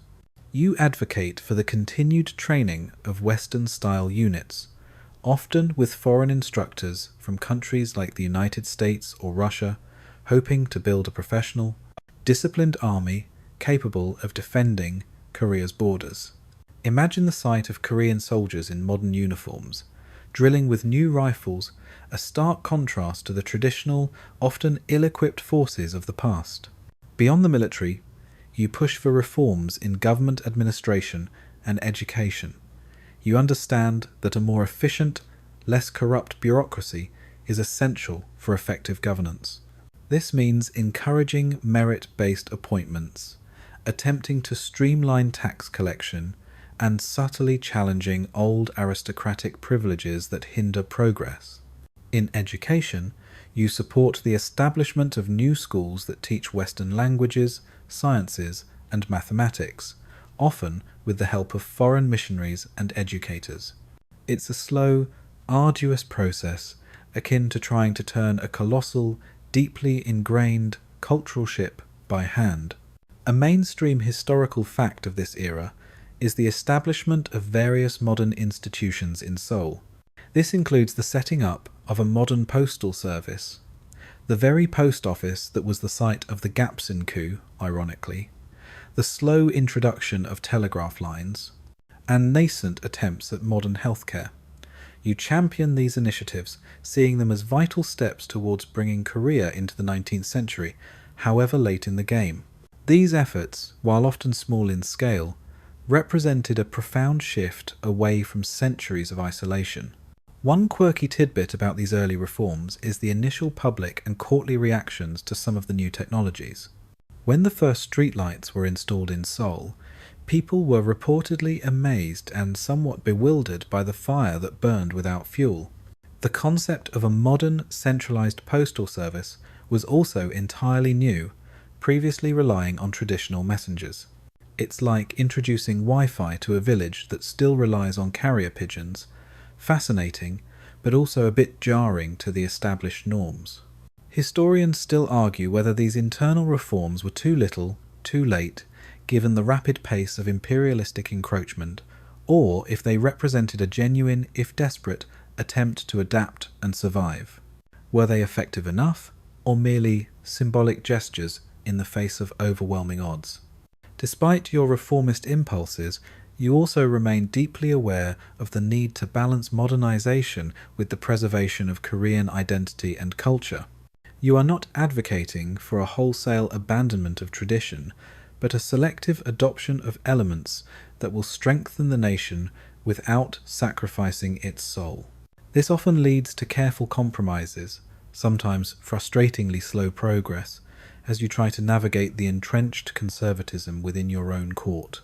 The goal is clear: to build a Korea strong enough to stand on its own, capable of resisting both Chinese and Japanese domination, and to deal with Western powers on more equal terms.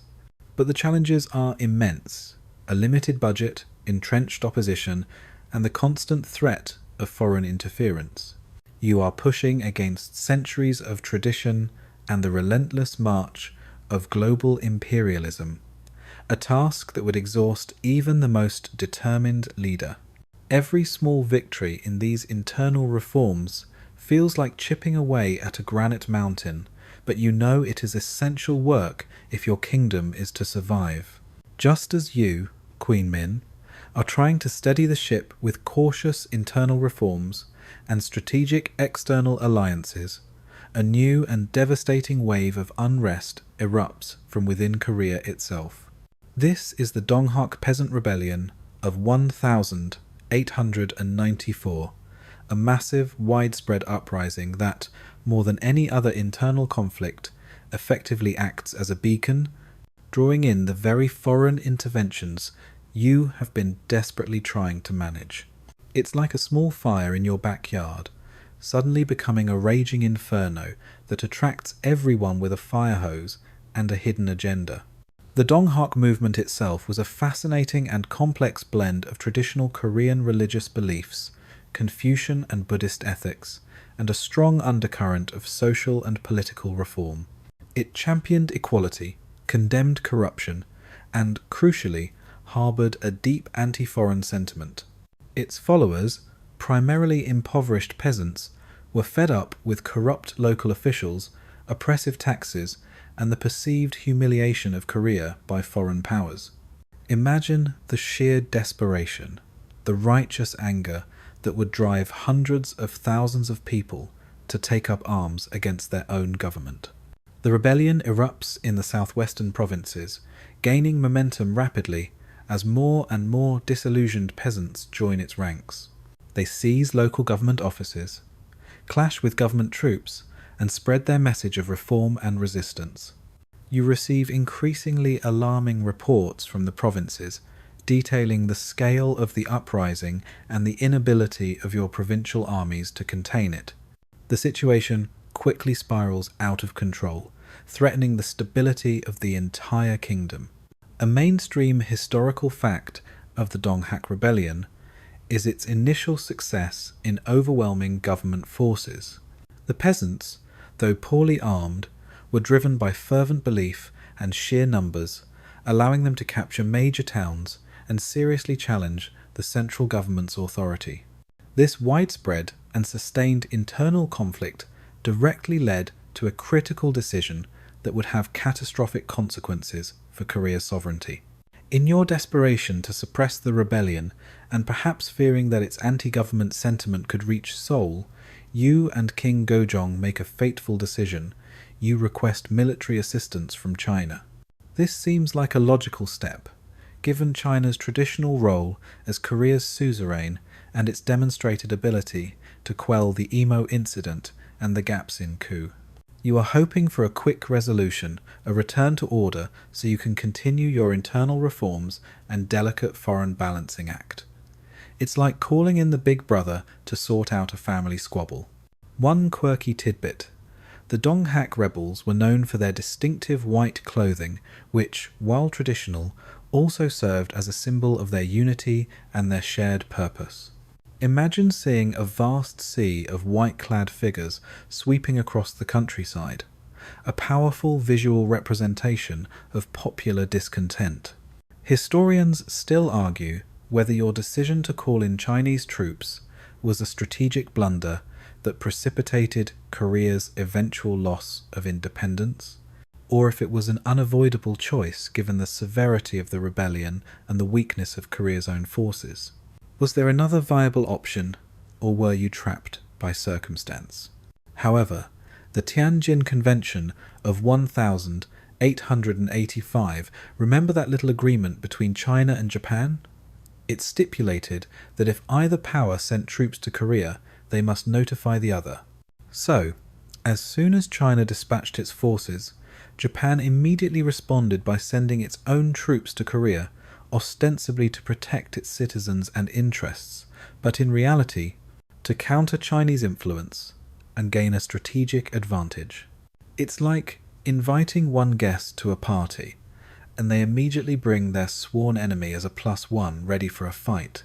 The presence of both Chinese and Japanese armies on Korean soil transforms an internal peasant rebellion into an international powder keg.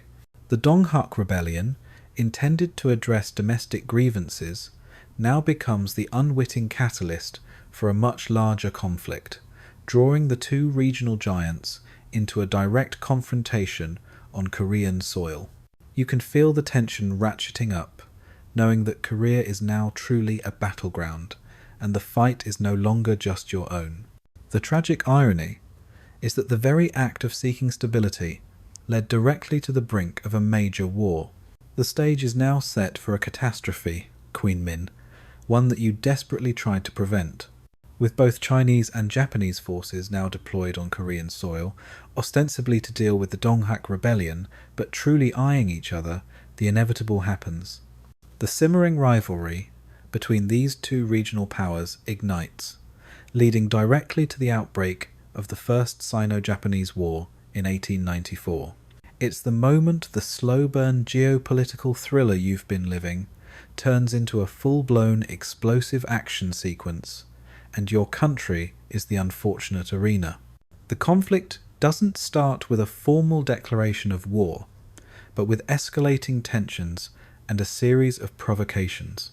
Japan, emboldened by its modern military and a clear expansionist agenda, quickly seizes strategic points in Korea, including the royal palace itself. Imagine the shock, the outrage, as Japanese troops march directly into your home, essentially taking King Gojong and you hostage. This brazen act effectively removes any pretense of protecting their citizens. It's a clear move to control the Korean government. A mainstream historical fact: the war officially began with the Battle of Pungdo in July 1894, a naval engagement, quickly followed by land battles on Korean soil. Japanese forces, having meticulously prepared for this conflict, rapidly demonstrated their superior training, modern weaponry, and strategic prowess against the more traditional Chinese forces. It was a clash of old and new, and the outcome, unfortunately for Korea, became tragically clear relatively quickly. For you, trapped within the palace, the war is a terrifying reality. You are no longer merely managing foreign pressures. You are living in the direct line of fire, your fate inextricably linked to the fortunes of two warring empires. You hear reports of battles, of Chinese and Japanese soldiers clashing across your countryside, and you know that regardless of who wins, Korea will ultimately be the loser. It's like having two elephants fight in your living room. Even if you survive, your home will be utterly devastated. The Donghak Rebellion, the very reason for the foreign intervention, quickly becomes a secondary concern, almost forgotten amidst the larger conflict. The Chinese and Japanese forces, instead of focusing on the rebels, turn their full attention to each other. This highlights the cynical manipulation of Korea's internal problems by outside powers, demonstrating that their true interest was not in Korean stability, but in regional dominance. One quirky tidbit from the period of Japanese occupation of the palace. The Japanese forces often tried to advise or even directly order King Gojong on matters of governance, completely disregarding his sovereign authority. This was a continuous source of humiliation and frustration for both you and the king, underscoring your helplessness in the face of overwhelming military might. Imagine someone constantly peering over your shoulder, telling you how to sign your own name in your own house. Historians still argue whether the Qing dynasty, China, could have responded more effectively to Japan's growing assertiveness in Korea, potentially preventing the war, or if China's own internal weaknesses and conservative leadership made such a conflict inevitable. Was it a failure of Chinese diplomacy or an unstoppable Japanese surge? The First Sino-Japanese War is a turning point of immense historical significance for East Asia, but particularly for Korea. Its outcome will not only redefine the balance of power in the region, but will also seal Korea's immediate fate. You watch, powerless, as your nation is carved up, its sovereignty undermined, by the very powers you sought to balance against each other. The illusion of a semi-independent Korea, even under Chinese suzerainty, is about to be shattered completely.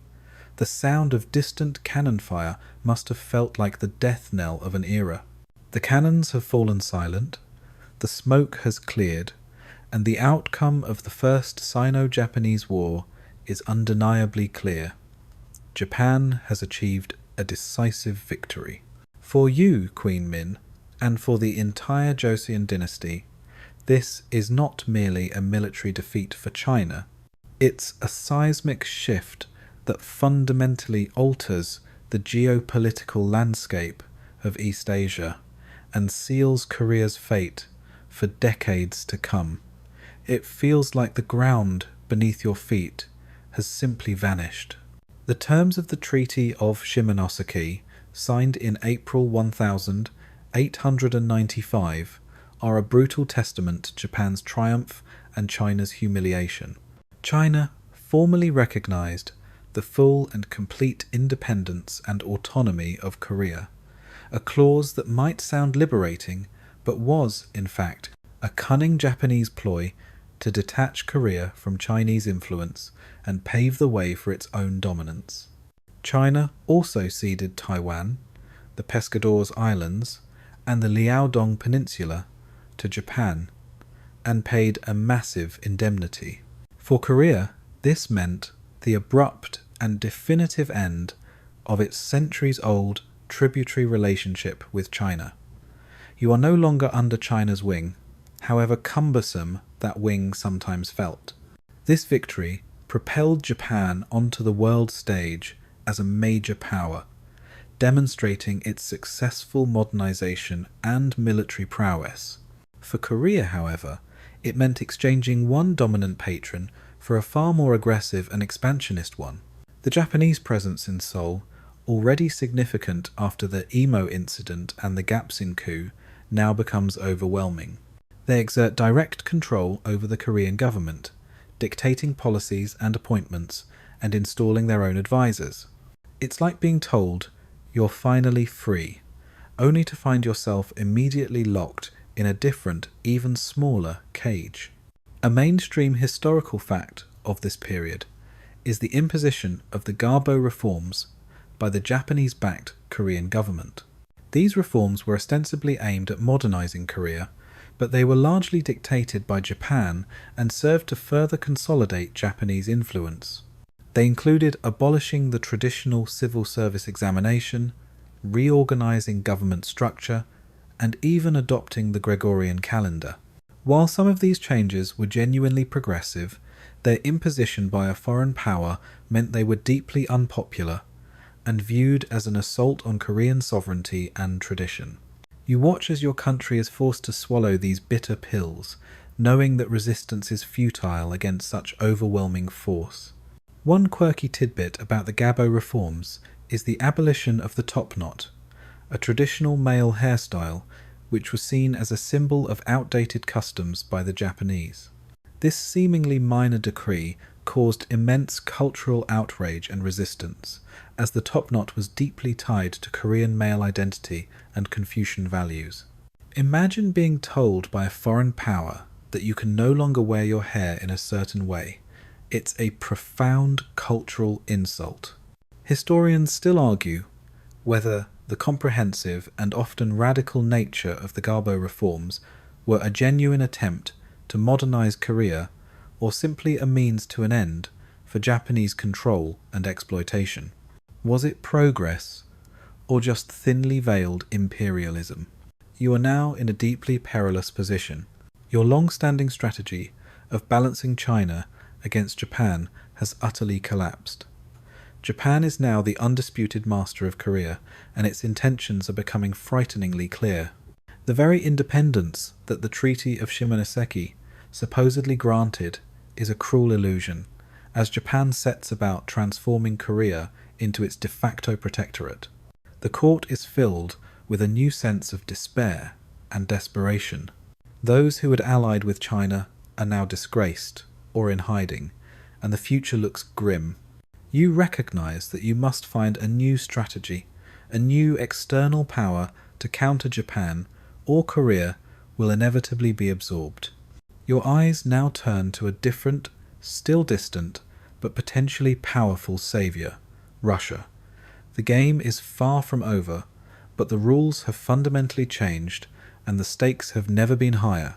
The air in the palace now carries the scent of defeat and the heavy presence of Japanese dominance. You, Queen Min, feel the suffocating reality of Japan's victory, but you refuse to succumb to despair. Your mind, ever calculating, is already searching for a new leverage point, a new way to reclaim Korea's vanishing sovereignty. And that leverage, you believe, might just come from the distant, vast empire of Russia. This is where the next desperate gamble for Korean independence begins. The triple intervention. You and King Gojong keenly observe the international stage, noting that Japan's swift and overwhelming victory over China has not gone unnoticed by the other great powers. In particular, the terms of the Treaty of Shimonoseki, especially Japan's acquisition of the Liaodong Peninsula, raise alarm bells in certain European capitals. This is your opening, a sliver of hope in an otherwise bleak landscape. A mainstream historical fact, the triple intervention occurred in April 1895, shortly after the Treaty of Shimonoseki was signed. Russia, quickly joined by France and Germany, issued a joint diplomatic note to Japan. They advised Japan to return the Liaodong Peninsula to China, arguing that its possession would threaten peace in East Asia. This was not a friendly suggestion. It was a thinly veiled ultimatum backed by the implicit threat of military force. Japan, despite its recent victory, was not yet strong enough to defy the combined might of three major European powers, and so, reluctantly, it complied. For you, this intervention is a breath of fresh air, a moment of profound relief. It demonstrates that Japan, despite its regional dominance, is not invincible, and that there are other powerful players willing to check its ambitions. You see Russia, in particular, as a potential counterweight, a distant but powerful ally who shares a border with Korea and has a vested interest in limiting Japanese expansion. It's like watching two bullies fight, only for a bigger, scarier third bully to step in and tell the first one to back off. This brief moment of respite sparks renewed hope within the Korean court. Your strategy of seeking a third power to balance against the immediate threats seems to be validated. You begin to actively cultivate closer ties with Russia, seeing it as the most viable protector for Korea against the increasingly aggressive Japanese. This involves encouraging Russian diplomatic presence, seeking Russian advisors, and exploring avenues for economic cooperation, all designed to create a sphere of Russian influence that might deter Japan. One quirky tidbit about this period is the heightened sense of urgency and secrecy surrounding diplomatic overtures. With Japanese spies likely omnipresent in Seoul, discussions with Russian diplomats would have been conducted with extreme caution, perhaps in secluded garden pavilions or late at night, under the guise of casual social calls. Every whispered word, every shared glance, carried immense strategic weight. Imagine the paranoia, the need to trust only a very select few, in a court already rife with intrigue. Historians still argue whether the triple intervention was a genuine act of preserving peace in East Asia, or if it was primarily driven by Russia's own imperialistic ambitions in the region, simply taking advantage of an opportunity to curb a rival. Was it altruism or self-interest that saved Liaodong? The triple intervention, while a diplomatic victory for you, is ultimately a temporary reprieve for Korea. It doesn't remove Japan's presence or its long-term ambitions, but it does create a crack in their seemingly absolute control. It offers you a window, however small, to try and shift the balance of power back in Korea's favour. Your focus now pivots fully towards cultivating this burgeoning Russian connection, knowing that your nation's survival might depend on it. The geopolitical chess game continues, and you've just found a new powerful piece to play. The brief, tantalizing glimmer of hope offered by the triple intervention solidifies your resolve, Queen Min. You now perceive Russia as Korea's most promising, if not last, hope for retaining some semblance of sovereignty in the face of overwhelming Japanese dominance. Your strategic focus shifts entirely towards cultivating pro-Russian leanings within the court, hoping to create a powerful counterweight to Tokyo's aggressive designs. It's like finding a bigger, more intimidating guard dog to stand up to the one that's already gnawing at your front door. You and King Gojong begin to actively pursue a policy of drawing closer to the Russian Empire. This isn't a secret, it's a deliberate, albeit risky, diplomatic gambit. You welcome Russian diplomats and advisors to Seoul, encouraging their presence and offering them concessions that might entice them to deepen their involvement in Korean affairs. This includes discussions about economic projects, military assistance, and even the possibility of a formal alliance. You are essentially offering Russia a slice of influence in Korea, hoping they will, in return, provide the necessary protection against Japan. A mainstream historical fact of this period is the growing presence of Russian advisors and military instructors in Korea. Following the Triple Intervention, a Russian contingent was invited to train the Korean army, aiming to modernize it along Russian lines and to create a force less susceptible to Japanese influence. This visible Russian presence in the capital directly challenged Japanese authority and signaled a clear shift in Korea's diplomatic alignment. Imagine Japanese officials walking through Seoul and seeing Korean soldiers drilling with Russian uniforms and weapons. It must have been infuriating for them. Your strategy is clear. By bringing Russia into the Korean equation, you aim to create a direct rivalry between the two great powers, Russia and Japan, thereby giving Korea space to breathe. You hope that in their competition for influence, neither will be able to fully absorb Korea, leaving it as a neutral buffer state. It's a high-stakes game of divide and conquer, with your nation's independence hanging in the balance. You're playing two giants against each other, hoping they'll exhaust themselves before they crush you. The Japanese, naturally, are furious about these pro-Russian leanings. They had believed their victory over China had cemented their undisputed control over Korea. Now, they see their hard-won influence being eroded by a European rival. Their legation in Seoul becomes a hotbed of intense diplomatic pressure, thinly veiled threats, and growing resentment. They understand that your shift towards Russia is a direct attempt to undermine their long-term imperial ambitions on the peninsula. One quirky tidbit about this shift is the sudden popularity of Russian cultural elements within the Korean court, however superficial. With the welcoming of Russian advisors, there might have been a subtle adoption of certain European customs, perhaps even a curiosity about Russian language or literature among the more progressive-minded courtiers. It's a small detail, but it speaks to the desperate search for anything that might indicate a pathway out of Japanese domination. Historians still argue whether Myeongseong's pro-Russian policy was a realistic and well-calculated move, or if it was simply a desperate attempt that ultimately provoked Japan into even more extreme actions. Was it a clever maneuver, or did it inadvertently accelerate the tragic endgame?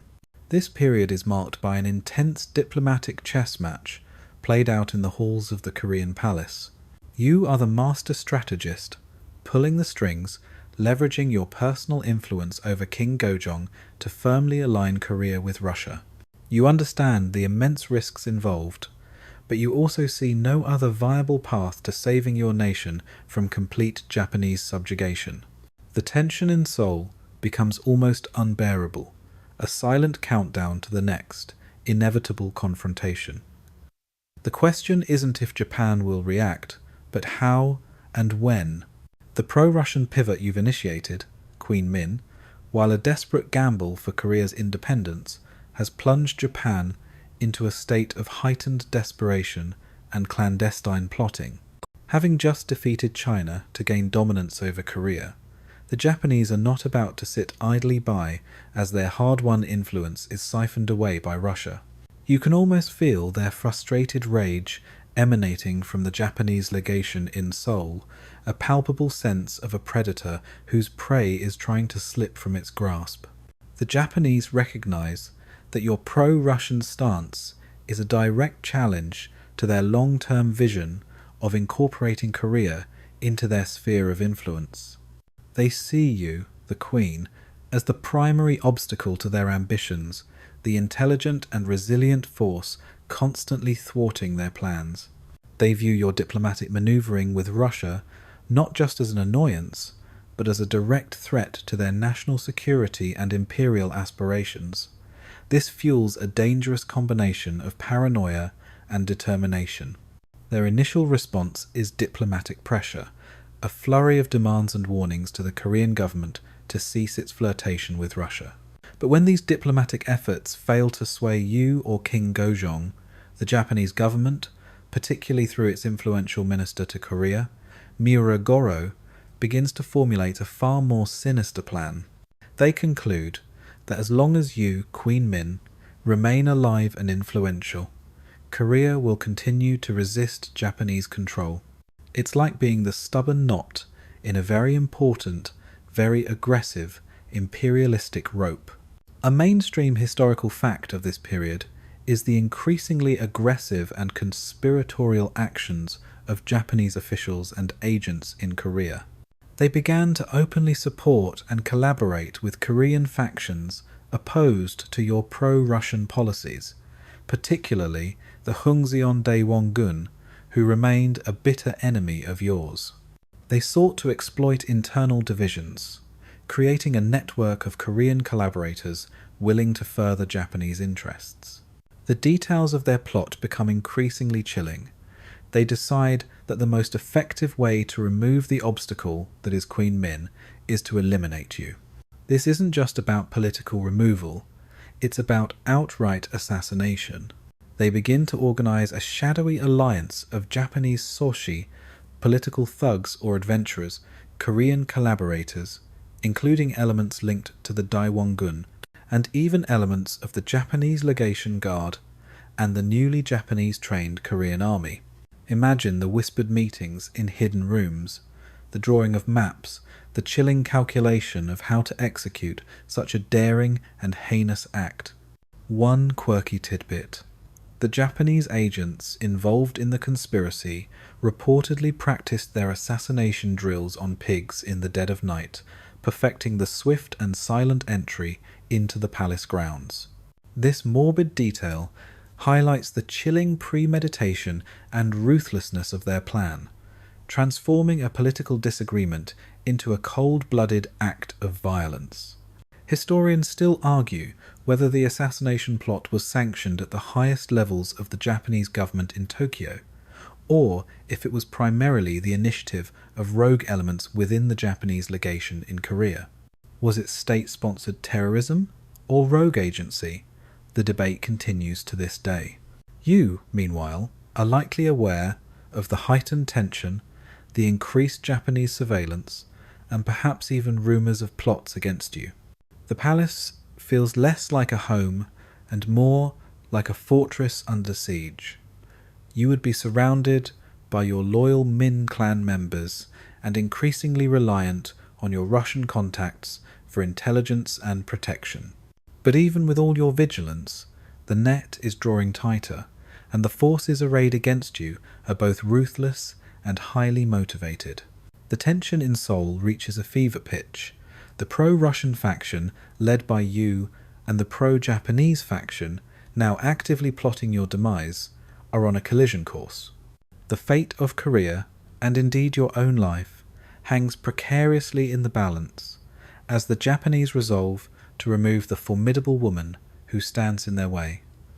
The silence before the storm feels deafening. The night of the 8th of October, 1895, descends upon Seoul, a night that will forever be etched in Korean history and tragically define your final moments. You, Queen Min, are acutely aware of the palpable tension, the swirling rumours of plots, the constant threat from the Japanese.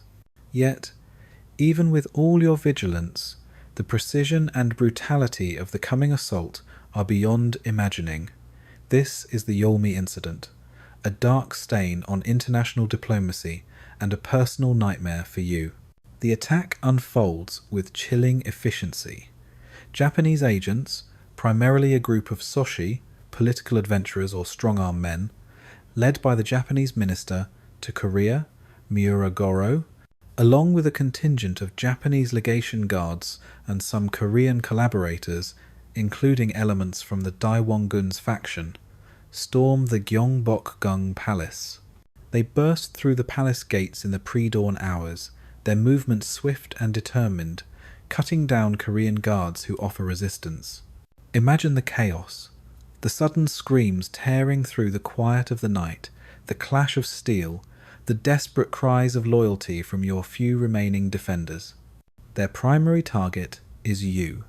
The Japanese assassins make straight for your living quarters, driven by the clear objective of eliminating the central figure of Korean resistance to their imperial ambitions.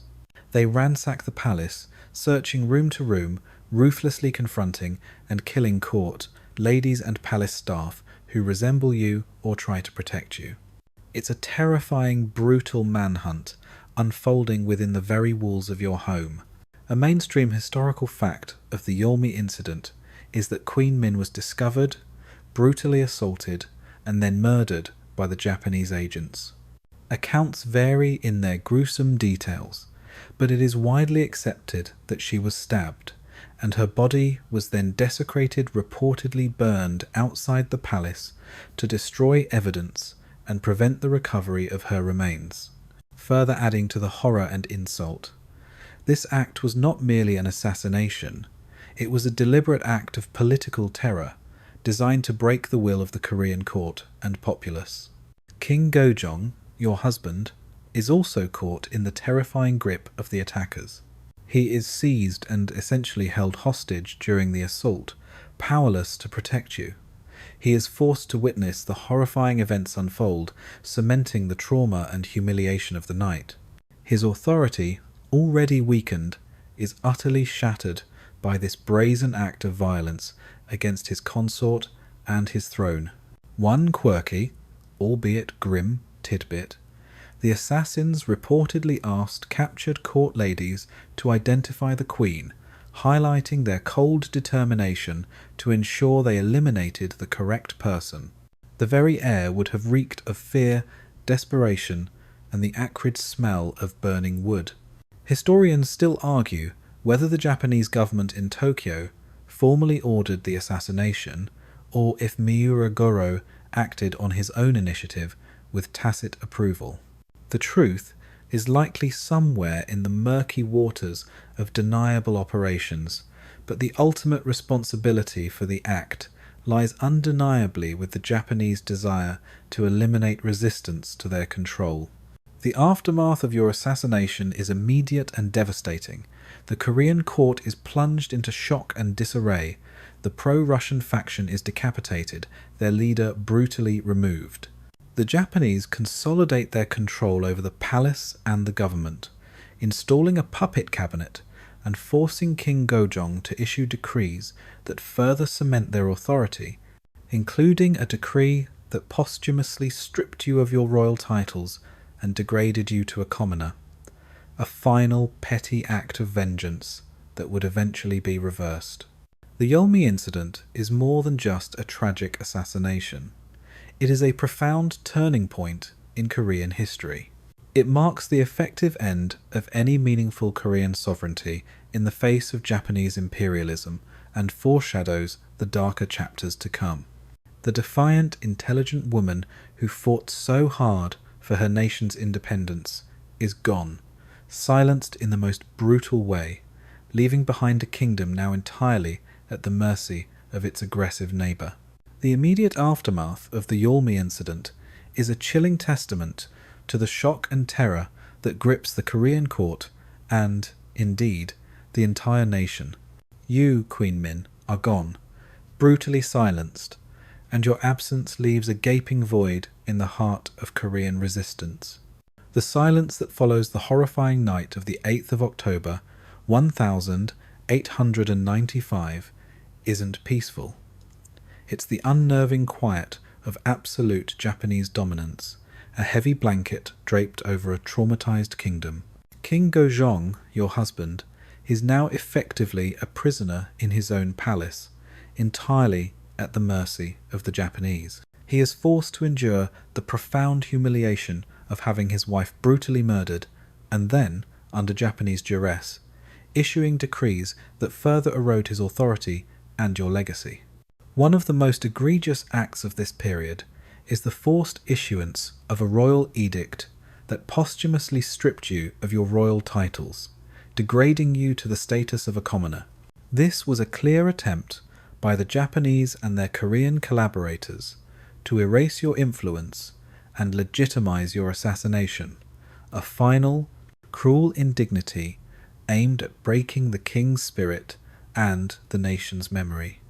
Imagine the sheer heartbreak and rage Gojong must have felt, forced to sign away your very identity.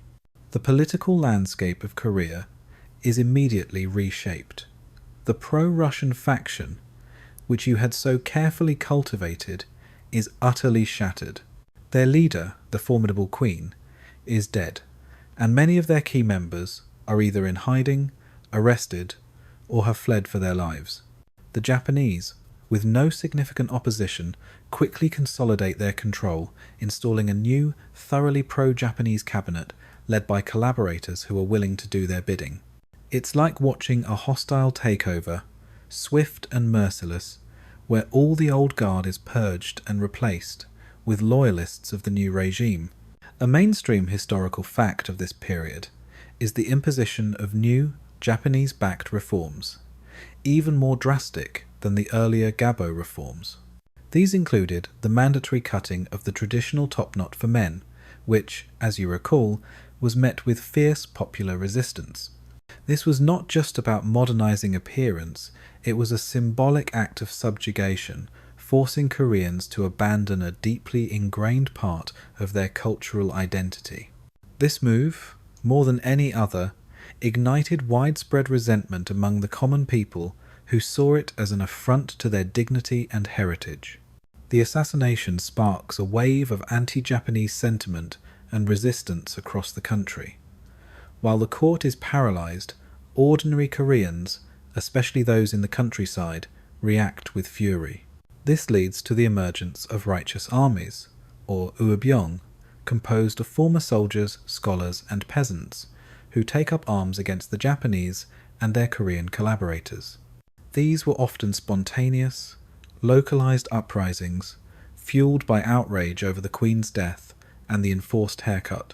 It's a powerful testament to your enduring spirit, even in death, that your murder galvanized the very people you sought to protect. One quirky tidbit. Despite the Japanese efforts to desecrate your body and erase your memory, rumors and legends about your final moments and the miraculous preservation of some of your remains, or objects believed to be yours, began to circulate almost immediately. This underground narrative became a powerful symbol of defiance against Japanese oppression, turning you into a martyr and a rallying cry for resistance. Historians still argue whether the extreme violence of the assassination was a strategic error on Japan's part, as it arguably inflamed Korean nationalism and resistance, making long-term control more difficult. Did Japan's brutality backfire, creating a legacy of hatred that fueled future independence movements? Or was it simply a necessary evil in their ruthless pursuit of empire? The assassination of Queen Min marks the beginning of a truly dark chapter for Korea, leading directly to its formal annexation by Japan just 15 years later. Your tragic end symbolizes the brutal cost of resisting imperialism and the desperate struggle of a small nation caught between powerful, ambitious neighbors. While your personal fight for independence ended on that horrific night, your sacrifice and legacy would continue to inspire generations of Koreans in their quest for national liberation. Your spirit, they would claim, lived on. The tragic echo of the Yulmi incident, the brutal silencing of Queen Min, casts a long, indelible shadow over Korea's future. But even in the deepest despair, your legacy and memory refuse to be extinguished. You, the intelligent, defiant queen who fought tirelessly against overwhelming odds, become a complex, potent symbol in the unfolding drama of Korean history. It's as if your spirit, though violently departed, continues to guide and haunt the land you so fiercely defended. Your immediate posthumous degradation by the Japanese and their collaborators was a clear attempt to erase you from memory to nullify your influence.